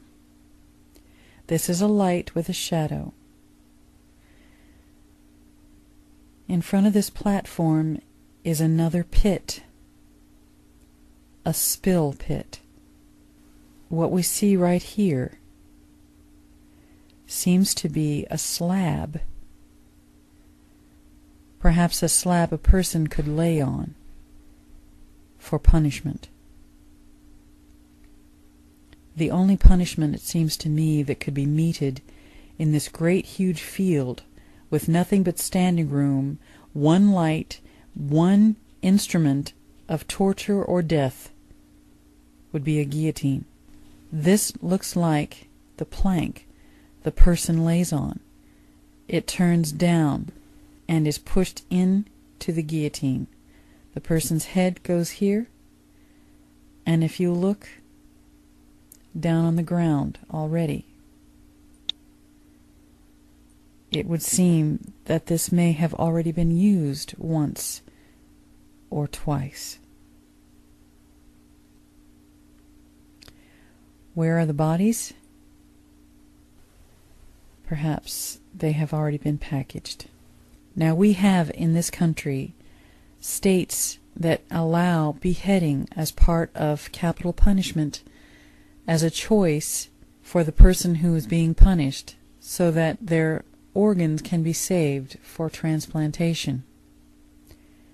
Arizona is not one of those states. Lethal injection for persons sentenced after 11/15/92, and those sentenced before that date may select lethal injection or lethal gas. Those are the only two forms of capital punishment Arizona offers, which tells me that there's a reason why this prison is not on the map as far as being a state prison in Arizona. It's not even listed as a prison. It's just there. Let me introduce to you the Illuminati card game's method of New World Order tax reform. A famous, rather vulgar comedian came up with a song saying that there is a death that both Jews and Christians could really appreciate. But instead of using an axe to chop off their heads, they should use a hacksaw. In Revelation 13, we are told, the beast, that is the Antichrist, was given a mouth to utter proud words and blasphemies, and to exercise its authority for 42 months. It opened its mouth to blaspheme God, and to slander his name and his dwelling place, and those who live in heaven. It was given power to wage war against God's holy people. The Antichrist, my friends, is going to be waging war against us, God's holy people. If you believe in Jesus Christ, if you are a blood-bought, born-again believer in Jesus Christ, if you follow God, it says in Revelation 13, the Antichrist is going to have power to wage war against us and to conquer us. It says in verse 7, it was given power to wage war against God's holy people and to conquer them, and it was given authority over every tribe, people, language, and nation. All inhabitants of the earth will worship the beast, all whose names have not been written in the Lamb's book of life, the Lamb who was slain from the creation of the world. That verse does not say that every person who is living on the earth is going to worship the beast, and therefore the only people that are here on the earth are non-Christians. That's not what that verse says. That verse says, all those whose names have not been written in the Lamb's book of life will worship the beast. Because we're told in the very verse in front of that verse, those who believe in God and follow Jesus Christ, the holy ones of God, they are going to be martyred. Verse 9, whoever has ears, let them hear. If anyone is to go into captivity, they will go. If anyone is to be killed with the sword, they will be killed. This calls for patient endurance and faithfulness on the part of God's people. My friends, we are going to be here for the duration. In Revelation 6, during the 5th seal, those who were martyred for the Lord were told to wait a little while longer until the full number of their fellow servants, their brothers and sisters, were killed just as they had been. And this is in the 5th seal of Revelation during the Great Tribulation. Folks, we are here being martyred for the Lord during the Great Tribulation. Jesus comes on the last day, at the last trumpet. That is when the dead in Christ rise. That is when we go to meet him in the air and go with him to Jerusalem for Armageddon.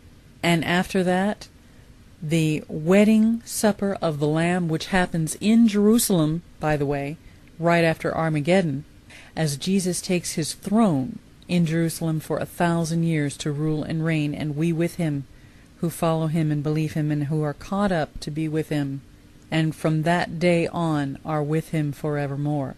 We are going to be here for the duration, according to Revelation, according to Matthew, according to Luke, and every other prophecy.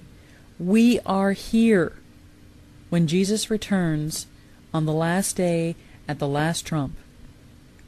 We are here when the Antichrist is warring against God's people. We are God's people.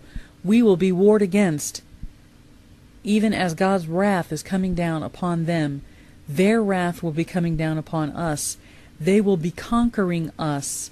But praise be to God, we are greater than conquerors in him, because greater is he that is in us than he that is in the world. This is Rev. Michelle Hopkins. Thank you for watching, and God bless you.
This is not supposed to scare you. This is only supposed to prepare you.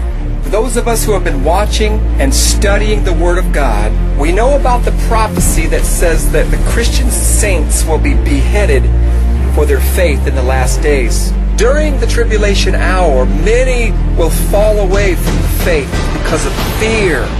In fact, the very first ones thrown in hell are the fearful and cowards, Revelation 21:8. We are so close to the hour in which our faith is going to be drastically tested. They've passed the law saying that guillotines can now be used in America for capital punishment. I'm going to show you the law. I'm going to show you the scriptures. I'm going to show you everything you need so that you know that the hour is finally here. What are you going to do about it? Are you going to continue to live a lukewarm carnal life? Or are you going to do what Jesus said and lay your life down? Pick up your cross and follow him while you still have time. Brothers and sisters, time is almost over. We don't have any more time. We're going to be judged very soon. We're going to be tested very soon. It's time to get serious about our faith and build up in the grace of God and stop wasting our time. Pray for courage, endurance, strength, strong faith, and increased love for the name of Jesus. That way you'll have everything you need to endure the time and the testing that's coming upon us.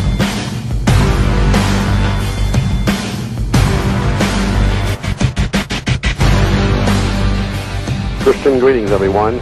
This is Nicholas from Presence of God Ministry welcoming you to this week's Truth Provided broadcast. The website is www.remnantofgod.org. So let's get right to it. Revelation 20, verse 4 says, "And I saw the souls of them that were beheaded for the witness of Jesus and for the word of God, in which had not worshipped the beast, neither his image, neither had received his mark upon their foreheads or in their hands." The prophecy clearly declares that some of the children of God that do not go along with the papacy's mark will find themselves at the business end of a guillotine. All too often, though, the argument arises, how can we, as a modern and more civilized people, use guillotines? I mean, would this not be barbaric as well as insane in today's age? After all, we're civilized, and execution methods of the Dark Ages are just plain outdated. Therefore, this must prove the prophecy of Revelation chapter 20 to be completely false, right? Well, you may want to suggest to those that speak such words that they should hold on to their hat. A couple of years ago, I made a statement that information had crossed my desk regarding the reality that thousands of guillotines were being stored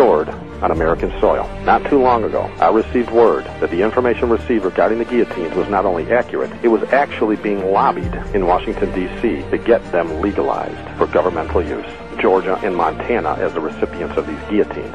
15 or 30,000 guillotines have been shipped to Georgia as well as Montana for safekeeping until such a time as they're needed. If it's true, what are they up to? Some of us may recall the video of a man being electrocuted in a Georgia prison facility. We know that if you do not place water on the sponge upon the man's head, his death will not only be prolonged and extremely violent, his head will actually ignite during the process.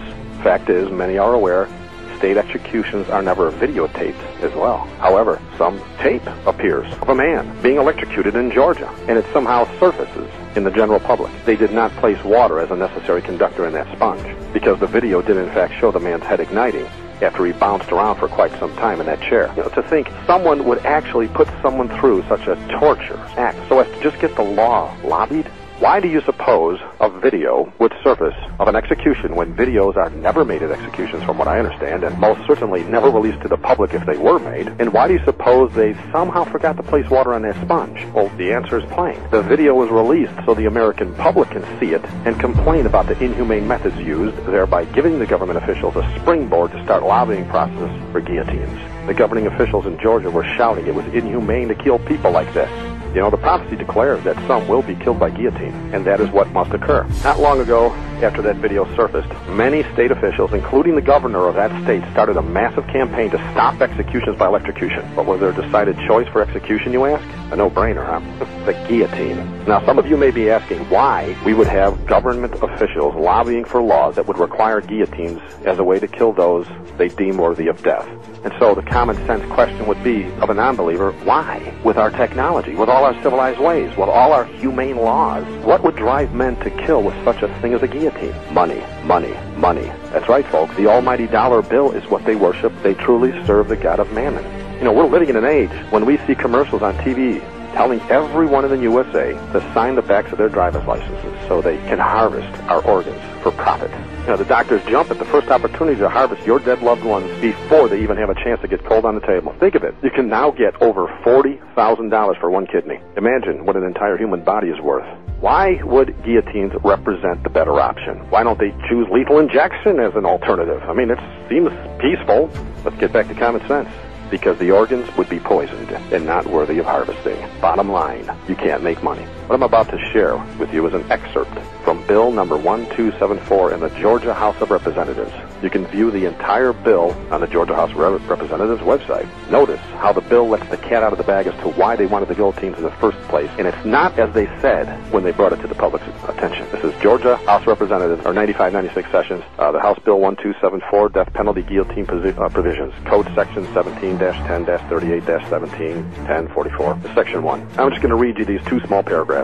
It's from line 11 to 16, and then it jumps to 18 to 115. Nothing to it. It says, law. To amend Article 2 of Chapter 10 of Title 17 of the Official Code of Georgia annotated relating to the death penalty, generally so as to provide a statement of legislative policy to provide for death by guillotine, to provide for applicability to repeal conflicting laws, and for other purposes. Now listen to this paragraph. The General Assembly finds that while prisoners condemned to death may wish to donate one or more of their organs for transplant, any such desire is thwarted by the fact that electrocution makes all such organs unsuitable for transplant. The intent of the General Assembly in enacting this legislation is to provide for a method of execution which is compatible with the donation of organs by a condemned prisoner. The video that was released of the man in the electric chair declared quite boldly, this is inhumane. Did it not, for those of us that saw it? Yet we see here in the wording of the Georgia House Bill number 1274, their main concern is not whether or not it's inhumane. The bill states plainly, electrocution makes all such organs unsuitable for transplant.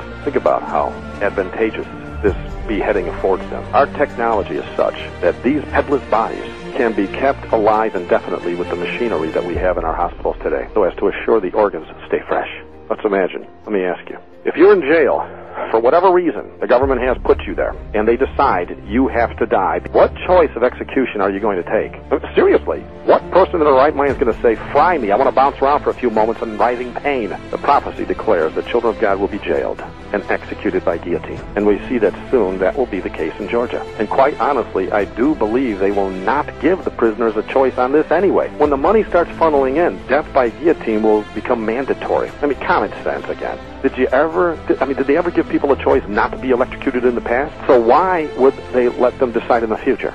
For whatever reason they think of. Many of us will be indeed blessed with the wonderful opportunity to die a martyr's death for our Lord and Savior Jesus Christ. We'll have that blue ribbon around the base of our robe in heaven for eternity. And don't think it'll stop in Georgia. 30,000 guillotines is a bit much for one state. They always start somewhere and move on from there. So does anyone know how many large cities there are in the USA? Are there 30,000 of them? I truly don't know, but if you divide 30,000 guillotines by 50 states, you come up with 600 guillotines per state. And I know there's not that many big cities. I mean, you got Chicago, you got New York, you got LA, you got Miami, you got some big cities, but then you got some of the smaller cities like, say, Champaign, Illinois, or even Oaklawn, Illinois, and stuff like that, But will they be used as a scare tactic? Well, yeah, sure. They're going to use it as a scare tactic. You better believe it. And by the way, how do you suppose Christians will end up behind bars? Sure, most of us will have fabricated crimes designed around us. There are certain crimes that they're going to put against us that we may be convicted of that we don't even know how, where they're coming from. And what are some of these certain crimes? Headline, national issue. One court for all the world. Now, this is an old article, of course, but it bears hearing at this point. A United Nations meeting in Rome is wrapping up 5 weeks of work on a proposed international criminal court. The new court would have worldwide jurisdiction and could investigate, indict, hold, try, and punish those who committed certain crimes. The proposed international criminal court would subject Americans to a New World authority. Why are they so vague about the certain crimes? And what do you suppose a certain crime would be for Rome? From Joshua Strong's book, Our Country, chapter 5, paragraphs 2 to 4, it says, the Archbishop of St. Louis said this, heresy and unbelief are crimes.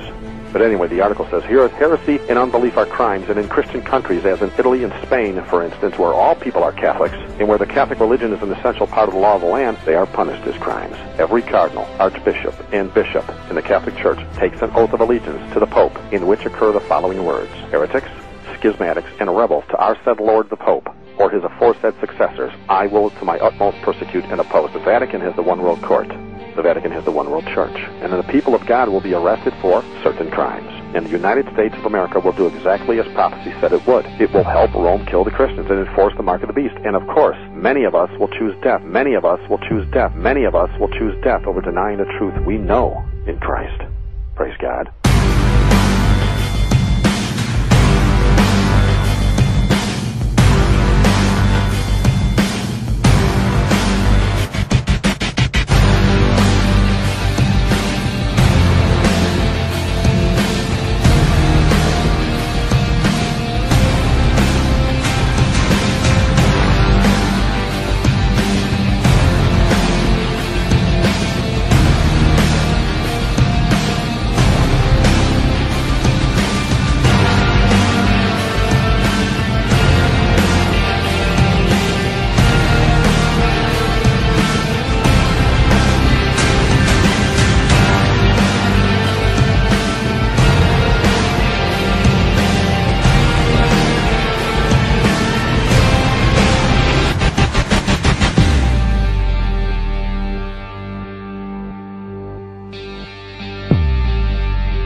Good morning, everybody.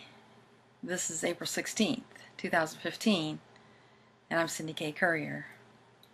And it is a rainy day here at Lake Norman, but it's a little chilly, so it's still pretty out there on the lake.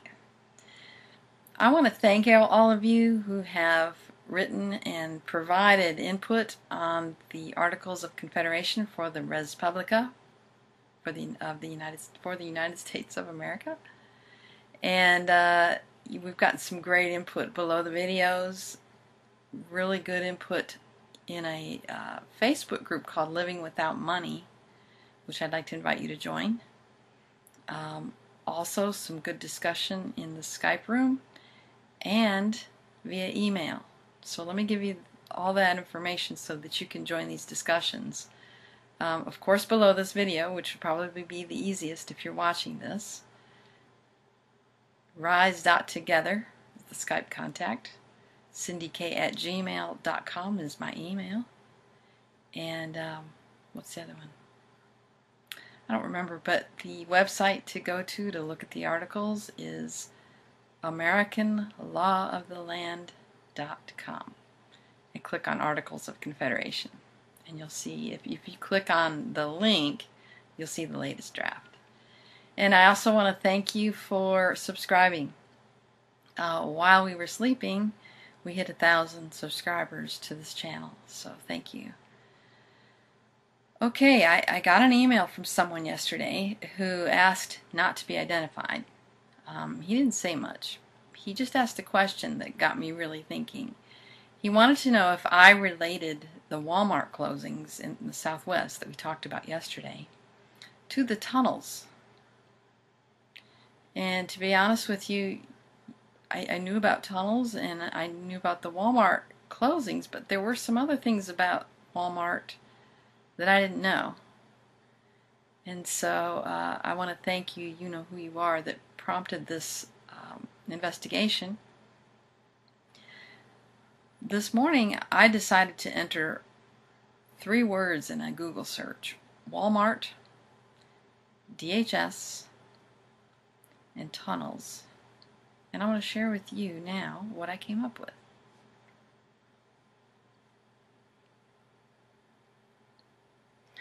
Let me put my glasses on. This, as you can see at the top of this page, says this page is an outdated user-generated website brought to you by an archive. It was mirrored from geosites at the end of October 2009. For any questions concerning this page, try to contact the respective author, and they give a site here. It says the official Walmart tunnels of Paulding County investigation. In order to further protect the homeland and ensure the safety of its citizens in case of nuclear, biological, or chemical attack, a joint venture of the NSA, DOD, MIB, DHS, CICs, DFCS, and BK has been created in order to create an expansive tunnel system throughout the South. These tunnels will also serve as conduits for national defense to rapidly move troops, supplies, and armor throughout the nation between strategic topographical locations. A map of the believed military and government installations affected and connected by this tunnel system, Paulding County, Georgia, is said to be the central location of the project. Yorkville, Georgia, is to be a terminus of sorts for the hubs in Anniston, Alabama, Raleigh, Durham, North Carolina, Greenville, Spartanburg, South Carolina, Macon, Georgia, Outlook Mountain, Tennessee, Lockheed Martin in Marietta, Georgia. Walmart's involvement in the project has not yet been officially commented on, but it is generally perceived that Walmarts in these areas are staging areas for the tunnel project. It is to be noted that this project is under a great deal of scrutiny by those who live near the ongoing construction project. Analysts do not believe the project will be available for public use and will not be publicly acknowledged. Rumors of usage by NASA for its installation in Huntsville, Alabama have been found to be true. Okay, you sleuths out there. You know, we've been saying that we, to do our due diligence. Those who live in these areas, we've been encouraging you to take your cameras, take pictures, pay attention to what's going on at Walmart. What a better way to access tunnels than through what would look like plumbing. And if you do some searches on this, you'll see that people are posting information that no permits have been accessed or applied for by Walmart to do that kind of work. So, none of us really think there's plumbing stuff going on. What is going on? It looks like tunnel stuff, actually. So, that's pretty interesting. So, that gives us another direction to look, doesn't it? As you know, I usually, I don't want to go off cocked on things. That was a 2009 post. Who did it come from? Not sure. I didn't write to Geosites to find out. But what I did do was pay closer attention to another post that was made yesterday. In 2010, this came out, and someone posted in one of the groups yesterday. From NBCnews.com, Homeland Security taps new partner in terror fight, Walmart.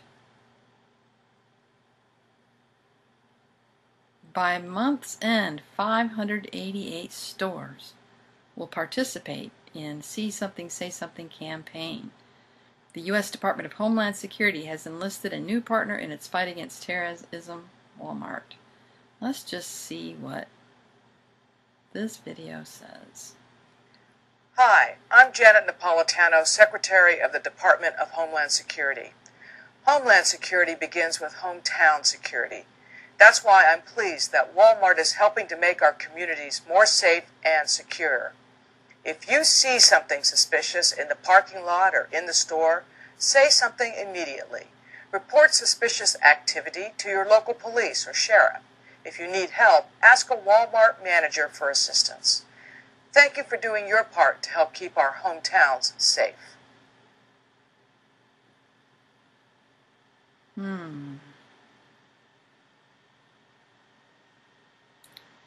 Down here in this article it says Fogelman, I guess he's a Walmart guy, said employees won't receive any special training as part of the program, but Walmart managers do work closely with local police. Okay. So, I'm going to put this link below the video so you can check out that article as well as the link to this. Let's take a look. We want to take a look at some of these tunnels here. This was posted by the Kim Rob on March 7th, 2013.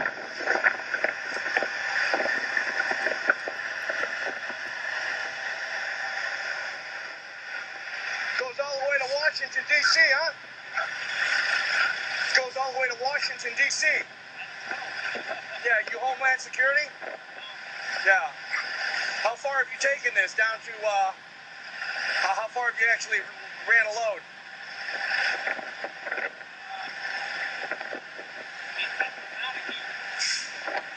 100 miles? Up to Maine? No shit. How many miles do you think that is?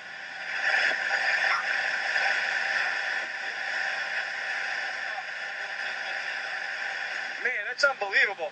Not to mention, I heard there's one that goes all the way to Colorado, right? Unbelievable. What do you think you're hauling? Any idea? Crap. Yeah, okay. Yeah. Crap makes all kinds of stuff. Yeah. You don't really know. No. Yeah. I know there's been a lot of military stuff being hauled around lately, that's for sure, huh? Yeah. We deliver to them. Gotcha. Gotcha. Yeah. Yeah. Yeah. Well, I appreciate it. I heard there's water supply, food supply, everything's in there. Yeah, unbelievable. You don't get no cell phone service. No. Peace, brother.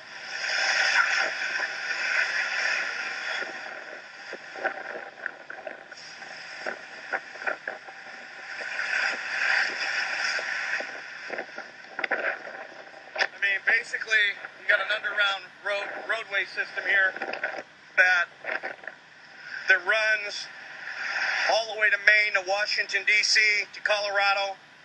It's fully stocked. It runs completely underground. And you can see they've been hauling tons of military equipment.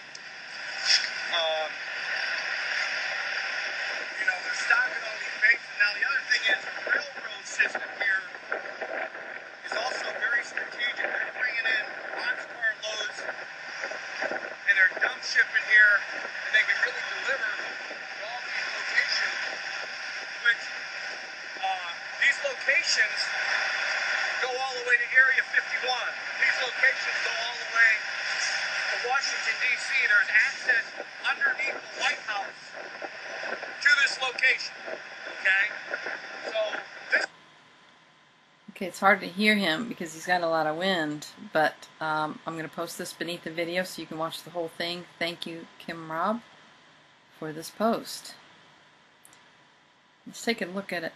A post by this person, JRAE50021.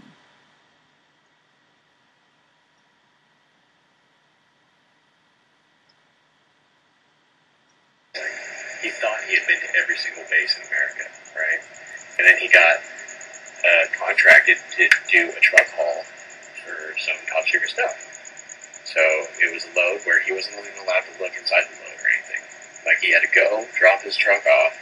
And while this video is going, by the way, I'm going to show you images from this video. They don't go together, but I'm going to put them together to save time and just to give you an image to watch. This is a still while he's talking. So let's continue. Like the night before, and then come back the next morning and pick up his truck all loaded up and sealed, and he had all this like documents and stuff.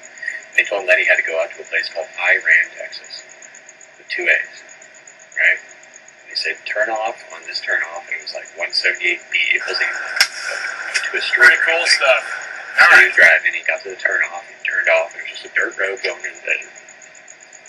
So he goes putting down this desert thing.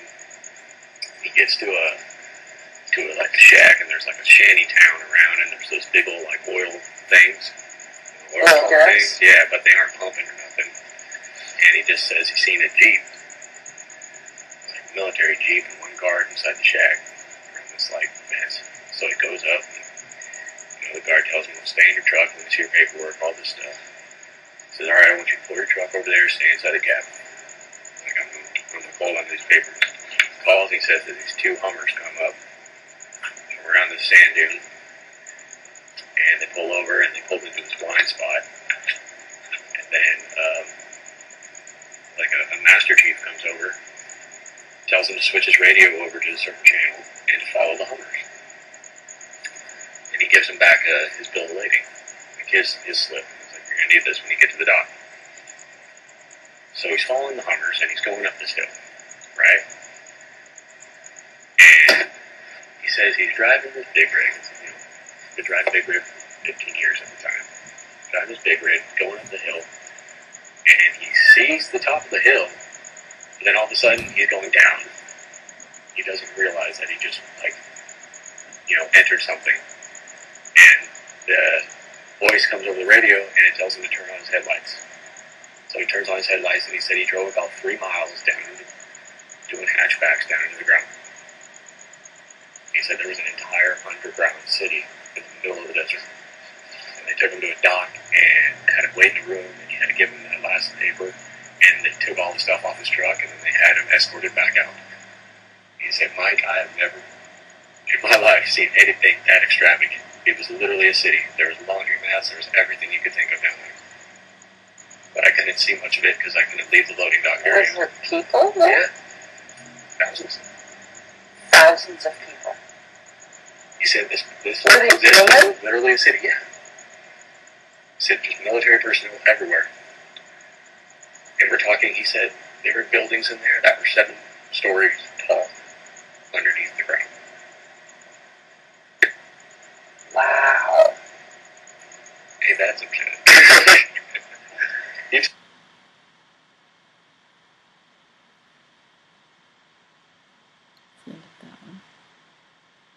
society.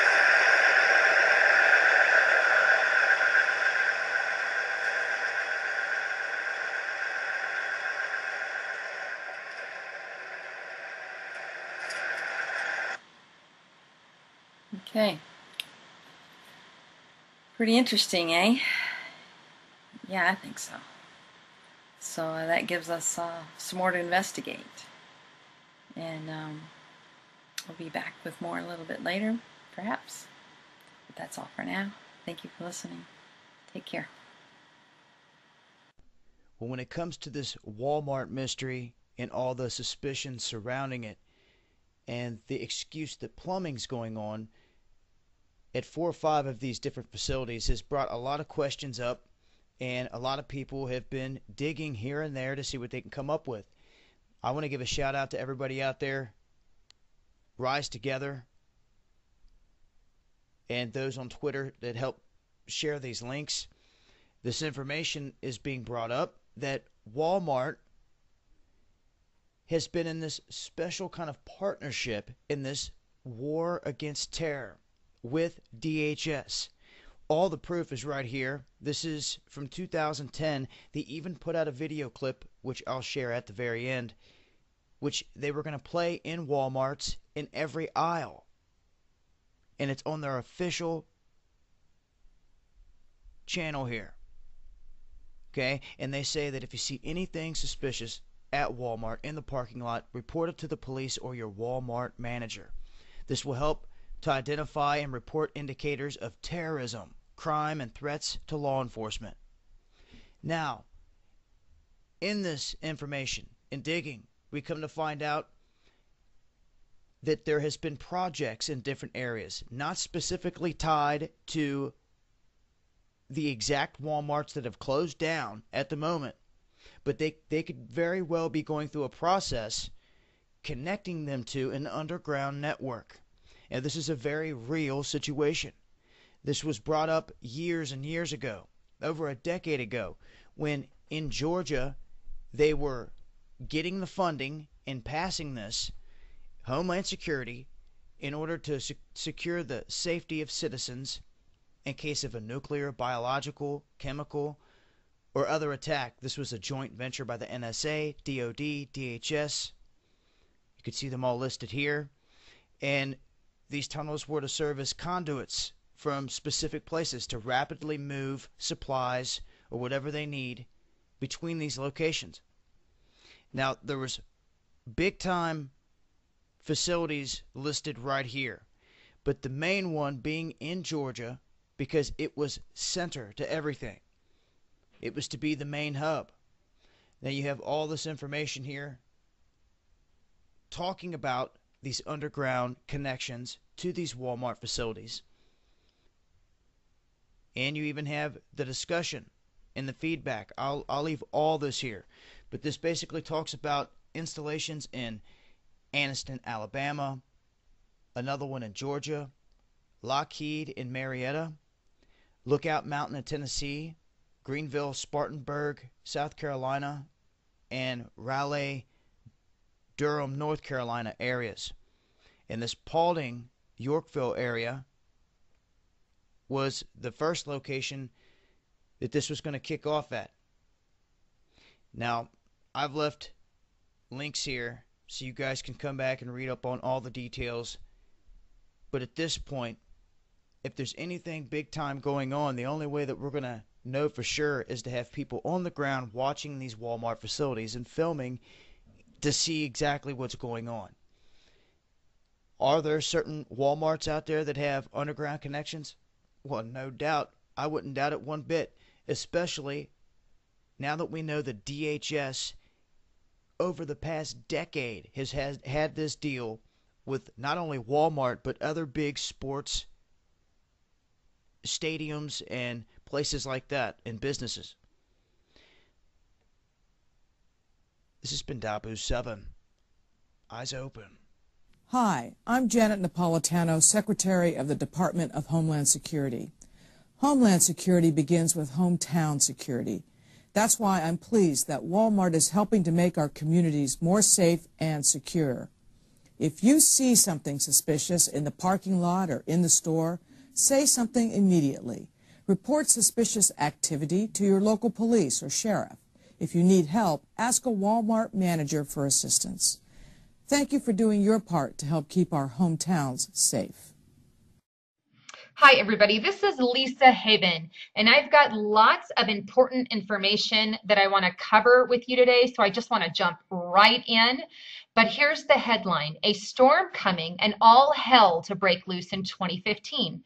If not, why are the elite preparing with FEMA camps? And I'm going to show evidence for this. Martial law as well. UN gun grab. That's your arms treaty. If you have not heard of that, that's going to be signed on Christmas Day. And climate chaos. And I've got a shocking statement from the French foreign minister of a massive warning on that. So just hang with me as we dive in. All right, so here's our first article I want to cover, and it's patriotnetdaily.com, and we're going to sit here for just a little bit. But the calm before the storm, all hell will break loose 2015, FEMA and DHS, and this is by John P&D. But let's just dive right into this thing. Something big is about to happen. So many say that they can feel it in their bones. Now, I will be the first one to admit that I feel it in my bones as well, and many viewers out there have stated a similar thing. Could it be in 2015? I don't know. I'm not trying to prophesy or predict anything. What I want to do as a news reporter is just say, hey, I know something's coming soon in the future at some time, and I'm going to give you all the evidence and let you decide. But with that in mind, let's go ahead and enter into this post. But FEMA and DHS. All right. A migration to underground hideouts began 2 years ago in earnest for members of the Alphabet Soup Agency retirees. I knew one of these refugees personally, and he pointed to 2015 as the time when he anticipated that all hell was going to break loose.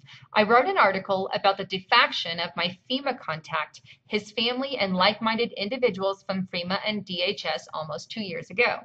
Pastor Lindsay William recently sent me an email regarding a survival tip for the difficult times ahead. Pastor Williams has been a guest on my show several times, and I sent him back an email asking when he would like to come back on my show. He responded that he has stopped doing interviews. His message indicated it is almost time to stop talking and to start preparing for some very dark days. How do I know? Some of my very best contacts have told me that it is time to stop warning the people because it is now time to start hiding from the wrong people. My initial reaction is to not believe them, but there are too many well-placed sources to not take seriously. So let's just pause right there. First of all, obviously, we know he's stating, hey, it's time to stop talking about it and start taking actions to prepare for these things that are coming up. And I know personally, I have inside people as well who are warning that these things are in our near future. So we just need to have a heads up and start taking everything seriously. This is the warning they are giving us on Patriot News Daily. But it goes on. Jim Mars saw the warning on the wall 5 years ago. In a December 9th, 2012 interview on the Common Sense Show, Jim Mars discussed how approximately 400 to 500 top-level bankers have left their position and have gone into seclusion. Now, let me just stop right there before I move on. This is 100% fact. I did a post just this week about bankers that have either committed suicide or bankers that have left their positions, gone into hiding and things like that. If you want to check that out, you can go to my YouTube channel, but let's go on. Mars reminded my listening audience of how the elite have developed seed vaults, which only they have access to. Mars was clearly alluding to the fact that some very bad events are coming, and the global elite are aware of it and are moving to meet the threat. I have firsthand knowledge of 4 ex-Fed officers and their families who have relocated to safety enclaves when doing so was very disruptive to their respective family lives. Increasingly, it is looking like some major events is and are coming, and persons with inside information are attempting to remove themselves from harm's way. Jim Mars will be a guest for 3 hours, and he gives on December 7th, 2014, to discuss this and other issues. Pause right there.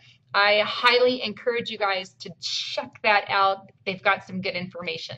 But going on, another media friend of mine, Paul Martin of Revolutionary Radio, has been repeatedly telling me that several key contacts of his from various alphabet soup agencies, as well as other military, have or are leaving the country in anticipation of what is coming. In the past 2 weeks, I have had a number of phone calls from media people who are telling me that their sources are repeating the same mantra, or they are just dropping off the radar. Get ready for 2015. Now, like I also stated in an earlier post, there has been an increase in emergency alert tests across the nation, either doing media blackout tests or alert system tests on the television. We had, I don't remember the channel, but there was a channel that had an emergency alert.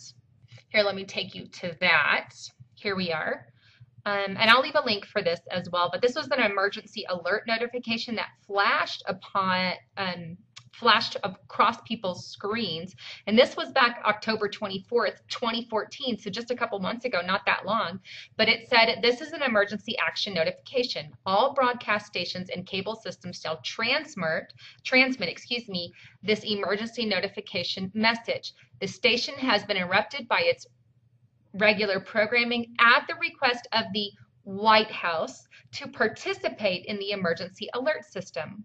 It goes on to say, I just forwarded it a little bit, during this emergency, most stations will remain on air, providing news and information to the public in assigned areas. This is AGST-GAO2. We will continue to serve the UVerse area. If you are not in the local area, you should tune to stations providing news and information for your local area. You are listening to the emergency alert system serving the UVerse area. Do not use your telephone. The telephone lines could be kept open for emergency use. We interrupt our programming at the request of the White House. Anyhow, that is kind of the gist of it right there. So going back, now that's not the only emergency alert test that we've had. We had, like I said, the one that I got a phone call for. And this I showed on my YouTube video, probably one or two YouTubes back. But basically, I had an emergency communication red alert test, and it was done in my entire town, not just here, but our entire town. And these tests are apparently being conducted all across America in different counties and whatnot. And obviously, they've been performed all throughout time, but there does seem to be an uptick in these particular emergency communications, because I've owned my own house for, I don't know how long, but around on or below 15 years-ish, I've owned my own home, and I've never had this happen, and just recently this has happened to me. So we have all these emergency alerts being broadcast by TV, on television, on internet, where they're doing media blackout. I did show you guys in a post earlier that they went on a rampage and blacked out media for a couple of hours. These are tests that they're doing to prepare for something in advance. Now let's go on. We are in the calm before the storm period. And it states, the late summer and early fall were abuzz with the latest rumors about Ebola. Many of us in the independent media spent countless hours debunking the misinformation putting out by the CDC, e.g. the existence of a previous vaccine, the fact that it is airborne, etc. And just as soon as the Ebola stories peaked in October, somebody in the MSM flipped a switch and virtually all meaningful reports disappeared from the news. Why? Good question. The reason for Ebola's disappearance from the media is simple. It was Christmas shopping time. Makes a lot of sense. America has become a service economy. Most of the retail shopping for the year happens between Halloween and the end of the year. The financial success tied to the Christmas shopping is based upon the fact that people must trust that it is safe to go out into the public.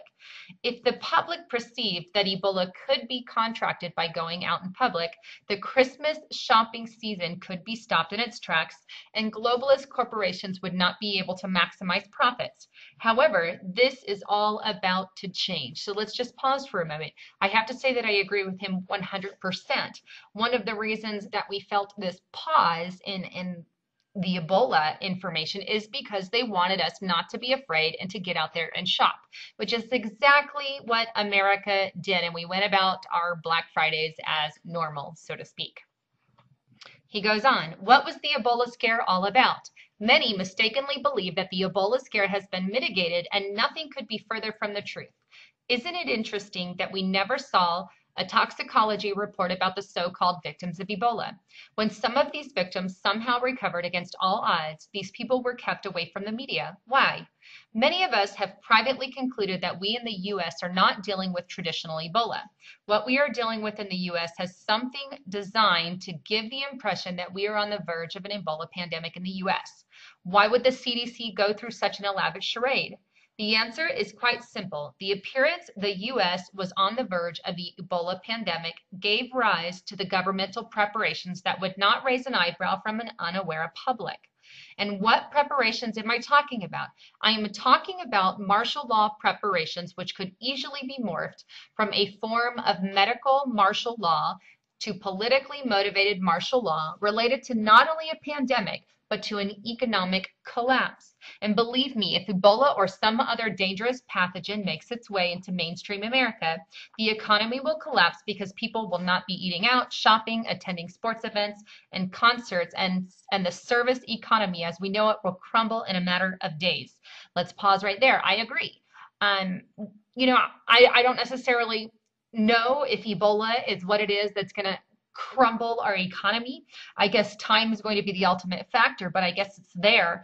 And in a moment, I'm also going to give you a shocking statement from the French foreign minister about a bold statement he said about something that could be hitting us sometime in September. So make sure you're hanging out for that, because there's just a lot of things that are coming at us, and I want to make you aware of all of it. And like I said, Ebola is definitely one of those on the forefront, and they are planning with martial law. This is 100% fact. Now, if you aren't aware of the Arms Trade Treaty, let me take you there.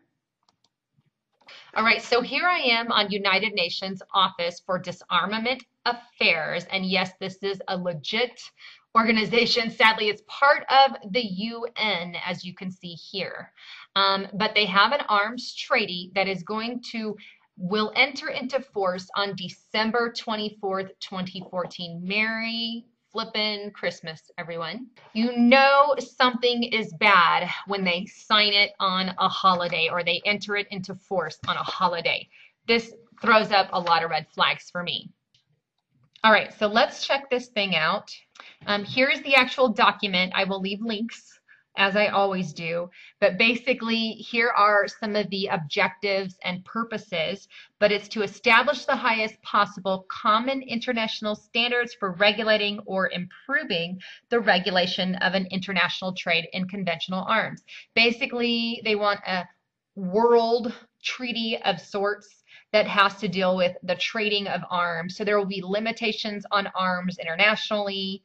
You know, it's not a full-fledged gun grab, so to speak, but it is putting certain limitations on the trading of arms and whatnot. It is not good. If you get a chance, I would highly recommend you reading over it. But here's further stuff that it says: to prevent and eradicate the illicit trade in conventional arms and prevent their diversion.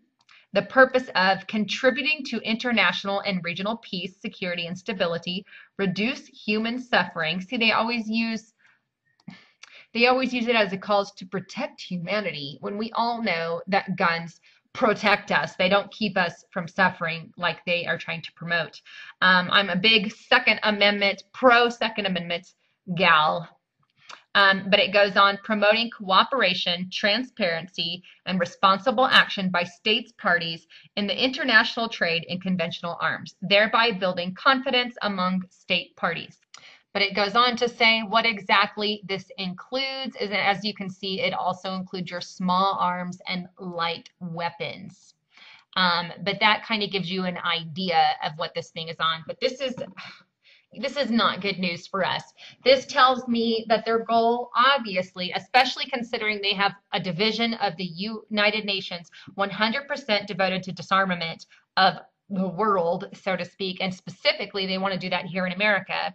But this tells me that one of their goals is to de-arm us so they can have ultimate control. Because how do you control the people? You take away their weapons. You have a Stalin style, Hitler style, Mao style rule. Disarm the people and the government basically will take over. So this is not something that you ever want to support, but this is a big issue coming up December 22nd. If you have not heard of that, now you have that information. Going back.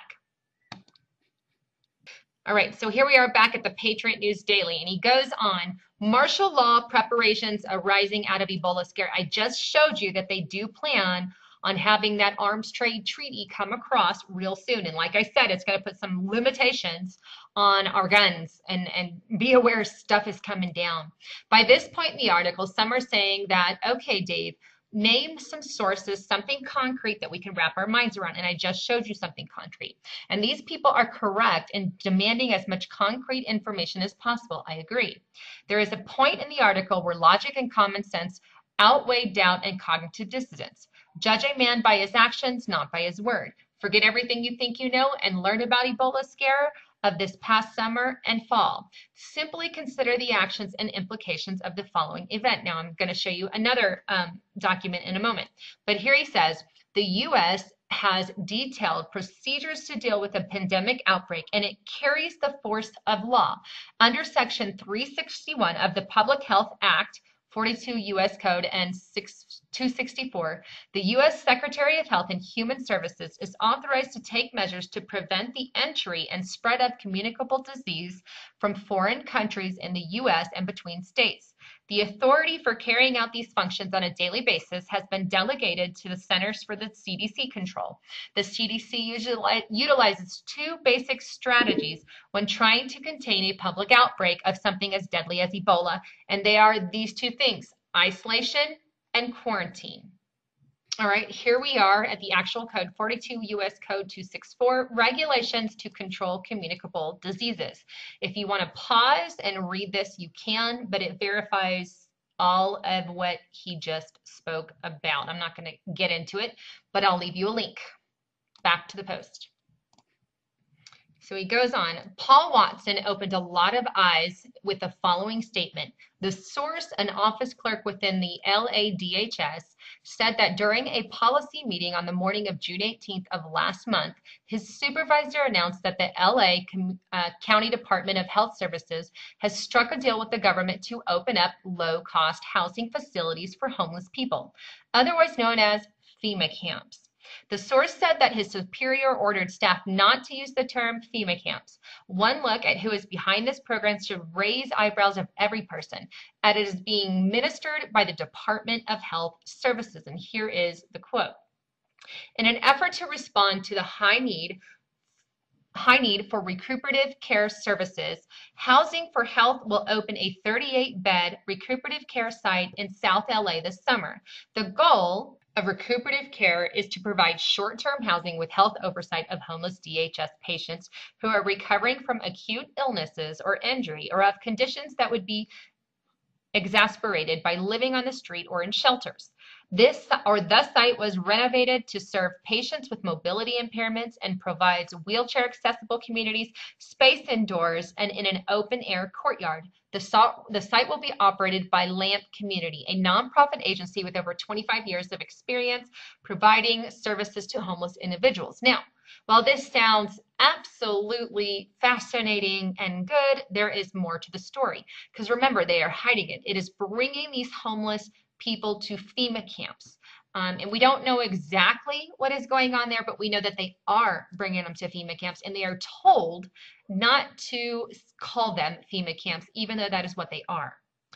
And he goes on, can't talk about FEMA camps. Where there is smoke, there is fire. A memo from Health and Human Services, as administered by the CDC, speaks about setting up isolation facilities.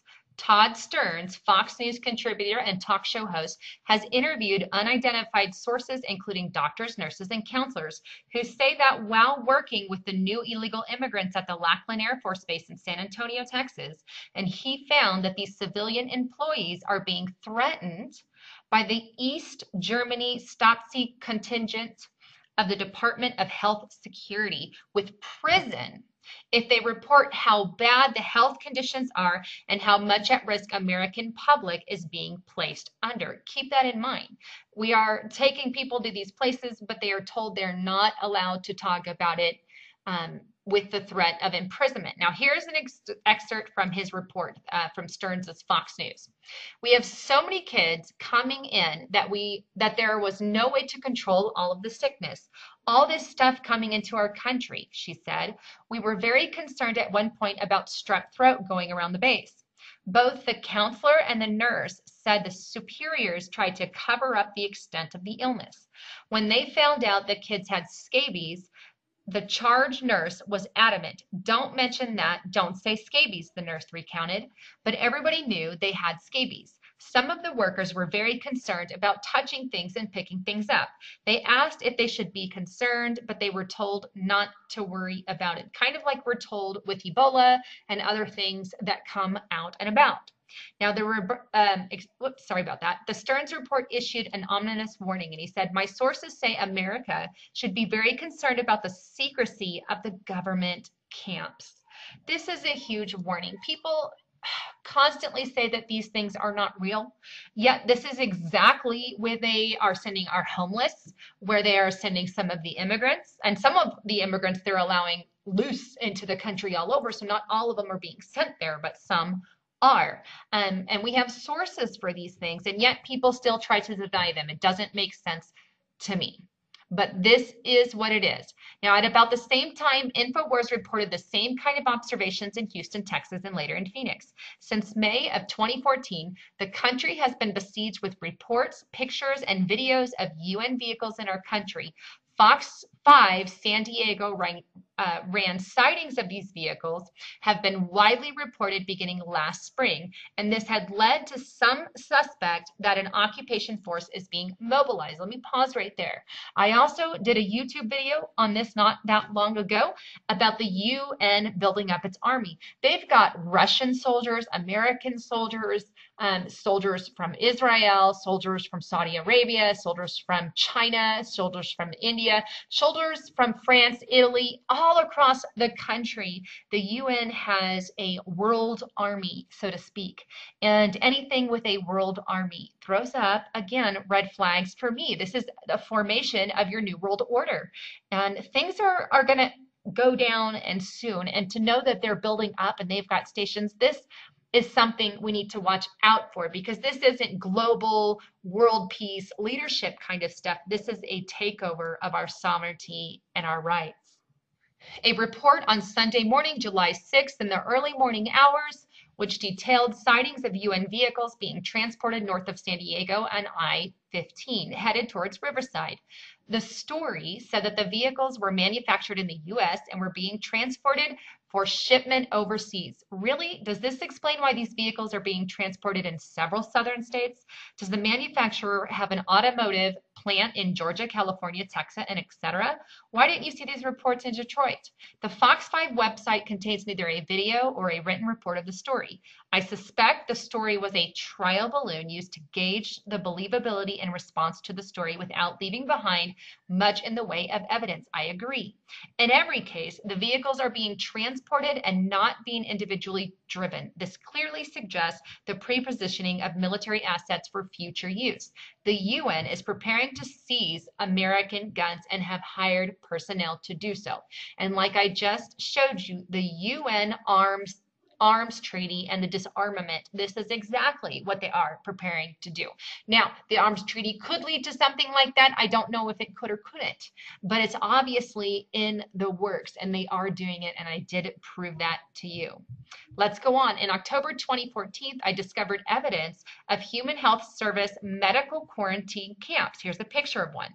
However, none of these camps held any medical personnel, medical organizations, or any evidence of treatment facilities.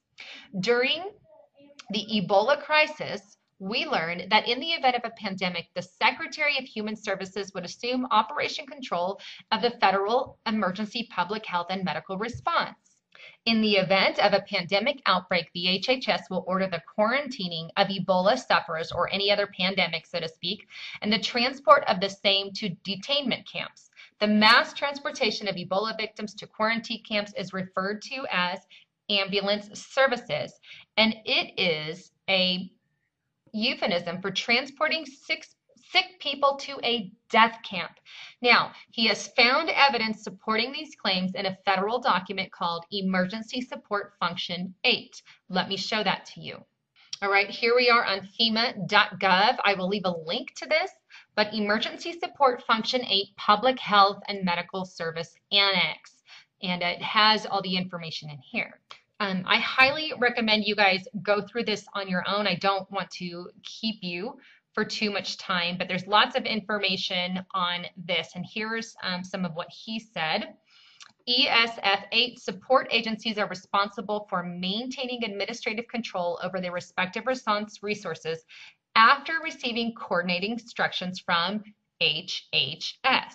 Now here's a little further. It says that patient evacuation, ESF number 8, is responsible for transporting serious ill or seriously ill describes persons whose illness or injuries is of such severity that there is cause for concern, but there is not imminent danger to life, or injured patients and medical need populations from casualty collection points in the impacted area to designated reception facilities. In other words, to your FEMA camps.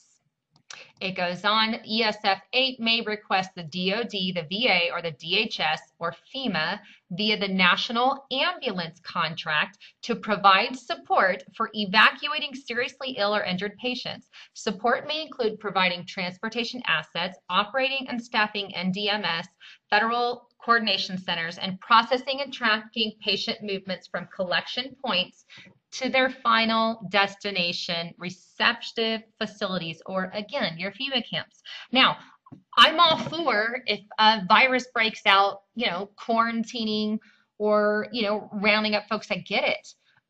Because obviously we don't want, others to catch it and for it to spread like wildfire. I get it. But the thing is, I'm trying to prove that these FEMA camps do exist. They are there and they are around, and they can use them for any reason. We have executive orders that name that they can use them for any reason under the sun. If they want to use them as a quarantine because of an outbreak, they can do that. If they want to use them because they round up patriot dissidents, so to speak, then they can do that. If they want to round up Christians or Catholics or whoever it is that they want to target, they are going to do that, or veterans in this case, whoever they want to do.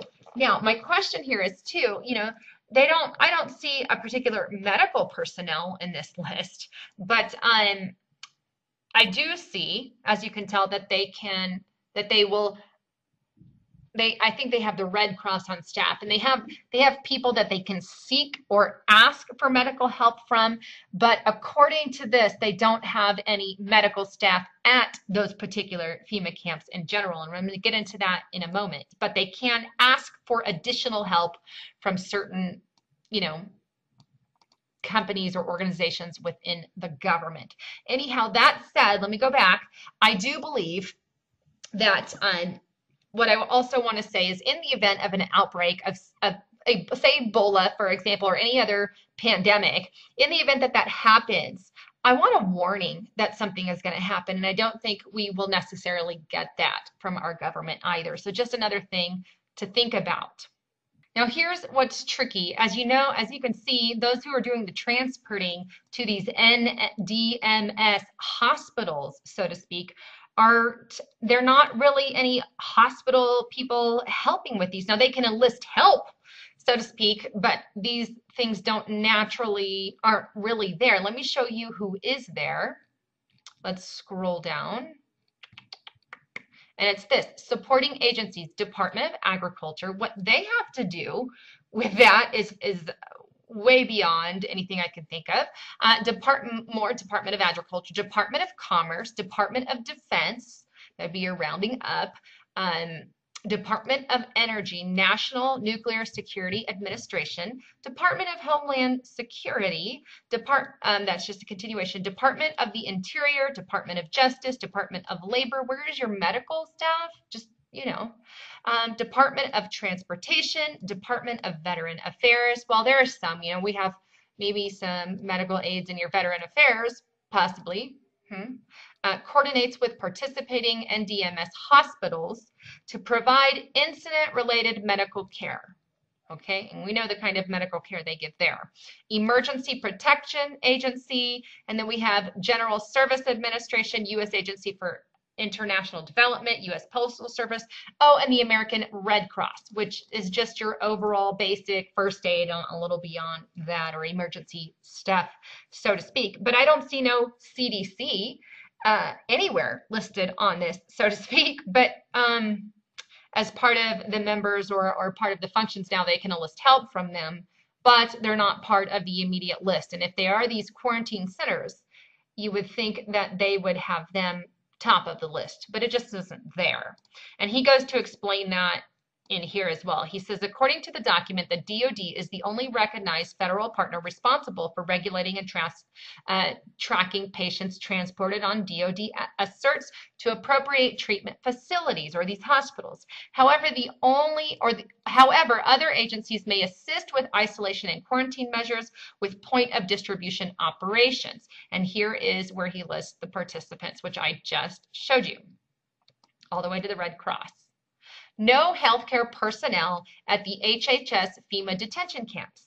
He says in the above list, which I just showed you on the document itself, of Ebola detention centers or any pandemic, I don't see the CDC or the National Institute of Health listed, nor do I see any legitimate medical organizations other than like the Red Cross, which does your basic stuff, or the VA. I don't even see the presence of any volunteer medical organizations such as Doctors Without Borders. Does anyone else find it disturbing that the transport of very sick people will be conducted and the end point is devoid of any medical treatment organization and or facilities? It's interesting to know that. Now, like I said, I did find that they can enlist the help, so to speak, but it's not fully on there. There is not one shred of evidence that these camps are intended to treat or even make comfortable people who will contact Ebola or be exposed to Ebola or any other disease.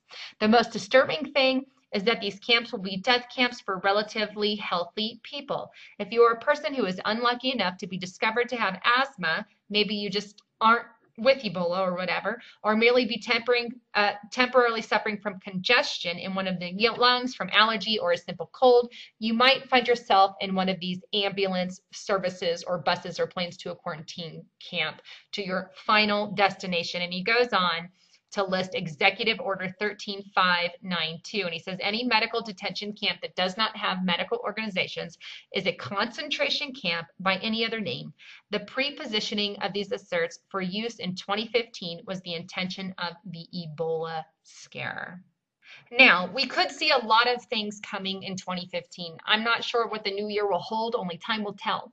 But we have a calm coming before a storm possible. We know FEMA camps exist. We know quarantines are real. We know Ebola can break out as a pandemic. We know the economy could collapse. We know also that they're setting up an arms trade treaty and there could be issues with that. But one more breaking bit of information that I want to show you is from the French foreign minister. Let me show you that clip, who made a shocking statement that will blow you away. And I want to close with this because I think it's imperative.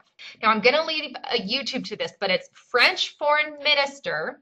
He says this: 500 days is what they have in order to avoid climate chaos. Now, I don't exactly understand why he said that or what he meant by that, but let me play the clip for you. Now, he said this May 13th, 2014. Let me just play it real quick. We have 500 days to avoid the climate chaos. very important issue of climate change, climate chaos, and we have, I said that we had 500 days to avoid climate chaos, and I know that President Obama and John Kerry himself are committed on this subject, and I'm sure that with them, with a lot of other friends, we should be able to reach a success in this very important matter. All right, so there you have it. If you haven't heard this before, you need to hear it. But basically, if you weren't able to understand him, he says we have 500 days to avoid climate chaos. He did not expand on this, but he was with John Kerry when he made the statement. Now, what on earth does that mean? I have no idea. I know people have talked about, you know, maybe it's an asteroid. I don't know. I'm not saying that I agree with that either. It's just one of the theories out there. I don't know what he means. Now, I do know that but I do know that from May 13th, 2014, when he made that shocking, strange statement, that 500 days from that would put us in September of 2015. Now, some things to think about is we all know that the fourth blood moon is coming September 28th in 2015. Not saying anything will happen. I am just pointing out what I know. We also know that the Day of Atonement, the Israeli holiday, also takes place September, right at that same time that he's saying 500 days. So we have a blood moon in September, we have the Day of Atonement in September, and also our Jubilee year is that year. And all these things are just crazy if we add that together.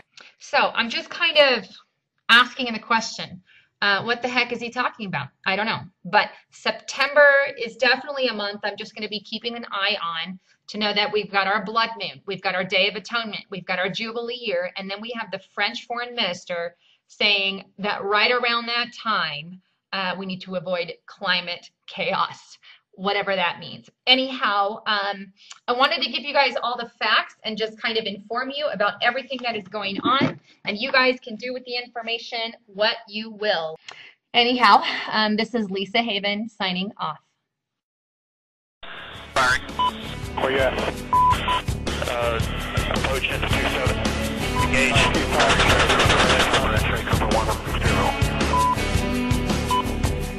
Alpha, you are hitting the guys with the RPGs right now. Welcome to your life. There's no turning back.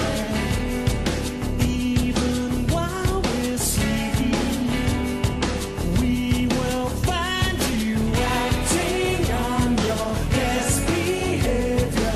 Turn your back on Mother Nature. Everybody wants to. There's a room where the light won't find you.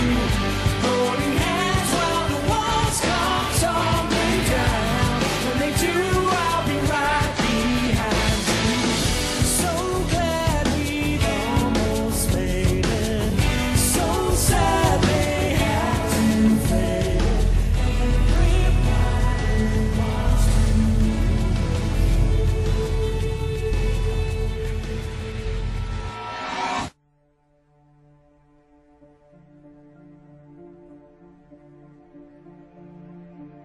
Greetings, citizens of the world. There's been a lot in the news lately, from threats of war, to future space endeavors. Two very different ends of the spectrum with vastly different consequences for humanity. While politicians bicker over power plays by opposing nations here on Earth, we continue to face many threats from beyond this world.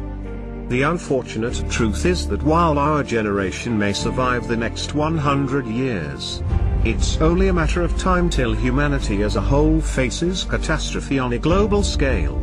We occupy one tiny world, around a single star out of billions, in a single galaxy out of trillions in the observable universe.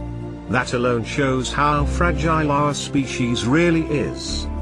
Thus we come to a realization, and an inevitability: Earth cannot remain our only home forever.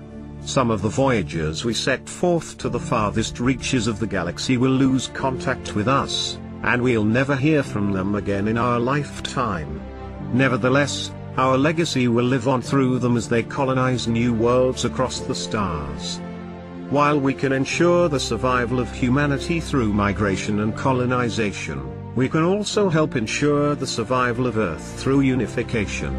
As we unite to explore other worlds, we'll in turn find ourselves securing our own. Earth will always be our home world, and as such it will always hold a special place in our hearts. While we don't know what the future might hold, we do know one thing for certain: it will be much brighter with humanity united. If we continue on our current course, our mutual destruction is ensured. So some may ask why we continue to have wars and fight amongst ourselves. Humans are influenced by their cultures and many other factors growing up.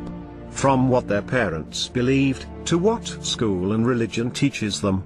With that in mind, it's no wonder with over 270 religions, 196 countries, and with modern society being derived from thousands of different cultures, that people tend to bump heads on worldly views. Nonetheless, those differences are what makes humanity so unique. Rather than being used to divide us, they are precisely what should be bringing us together. From art, to food, and even technology, those differences in culture make humanity. And that's what should be celebrated. Every year we do share in a celebration. People from all over the world come together to celebrate the new year. We stand together and share in our cultures, and for one day we are united as a planet. Now we must channel that same energy and use it into coming together again, not for personal gain, not for the promise of money or fame, but to embark in the greatest journey humanity has ever made. It took just 12 years to go from launching the first artificial satellite, to landing humans on the moon and returning them back to Earth safely. In the 43 years since Apollo 17, humanity has never gone back, nor accomplished a greater manned mission. Not for a lack of money, nor a lack of technology, but because priorities changed and collectively humanity no longer has the drive to venture beyond Earth. With that being said, the direction and future of humanity itself is on the line, and our priorities must be clear. Due to the theory of special relativity, interstellar travel is possible within our lifetime, and entirely doable with technology that on a much smaller scale already exists today. Therefore the choice is now entirely up to you. Will we unite as a species to ensure the survival of the human race, and boldly explore the unknown? Or will we continue to fight each other and play Russian roulette until all the chambers are loaded? We are anonymous. We are legion. We can forgive, though we shall never forget.